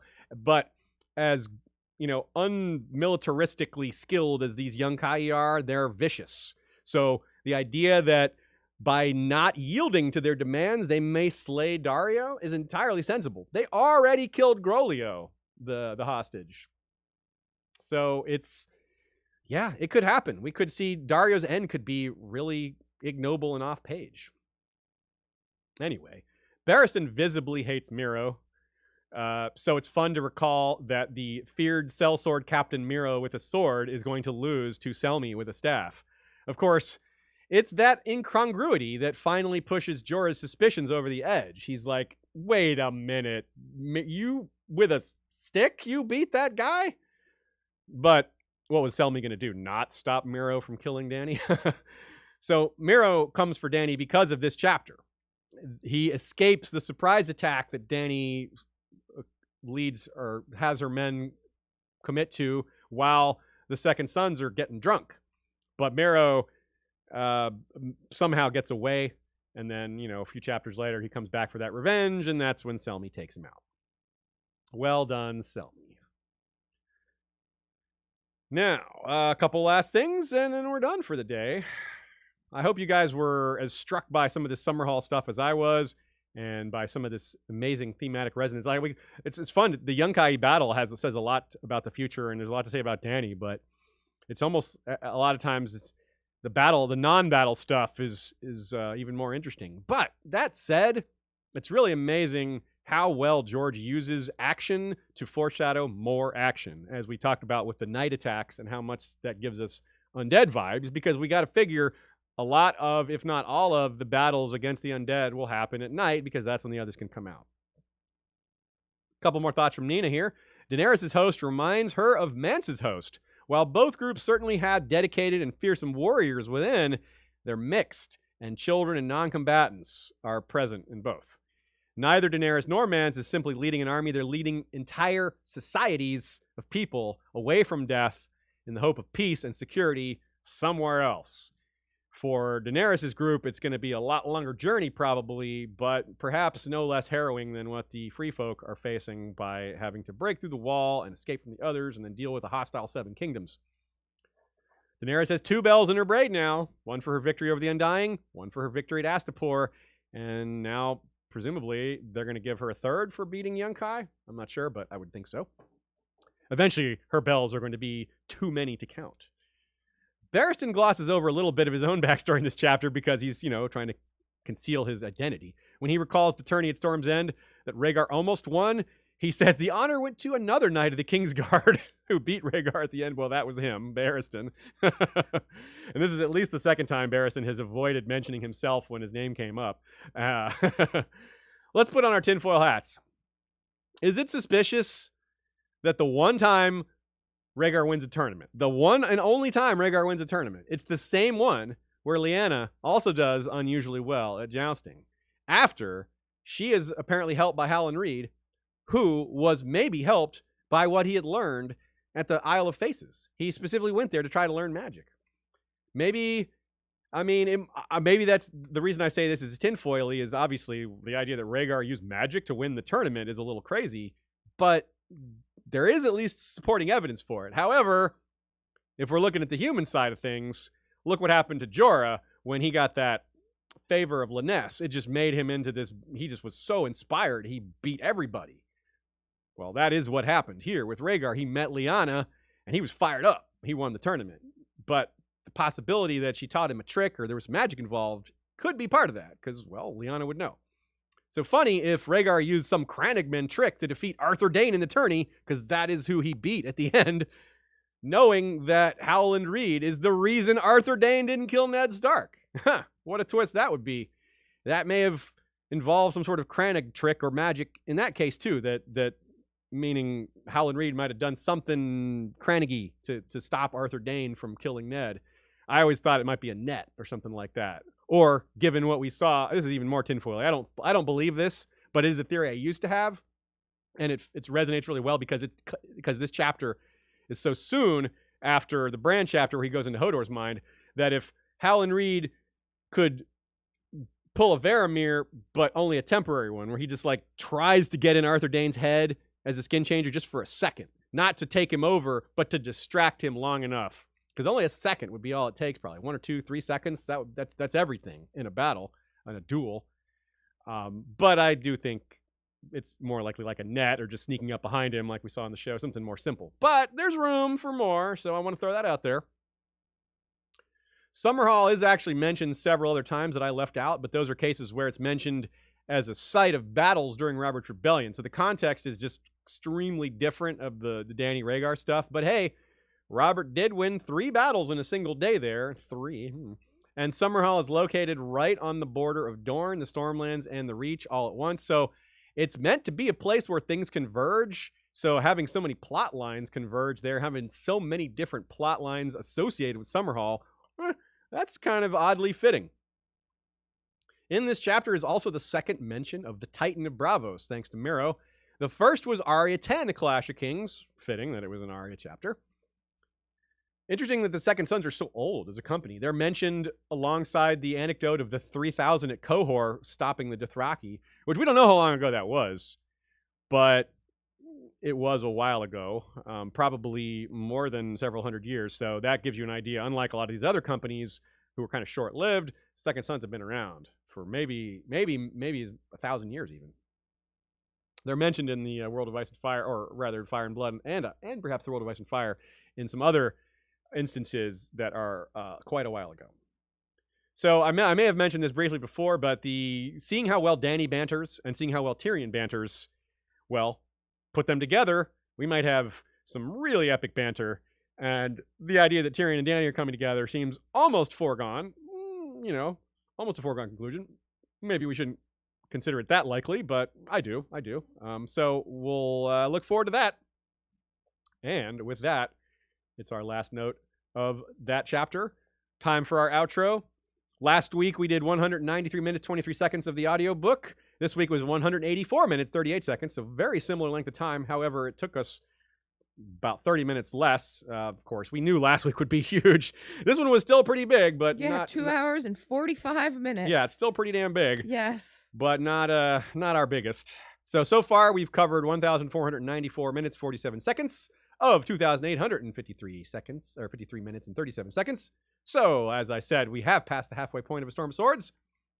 You can always check the video length and compare it to the final podcast version to see how much we edited out. Gives you an idea of the small differences between the podcast and video version. Also, the level of effort that goes into making the podcast version a little tighter. Cutting out things like me saying or pauses, things like that. Me taking a while to read my quote because little things like something's pressed enter in the document and the quote is like 5 pages down, which happened to me today. Yeah. Yep. I find myself lost every once in a while in these large documents too.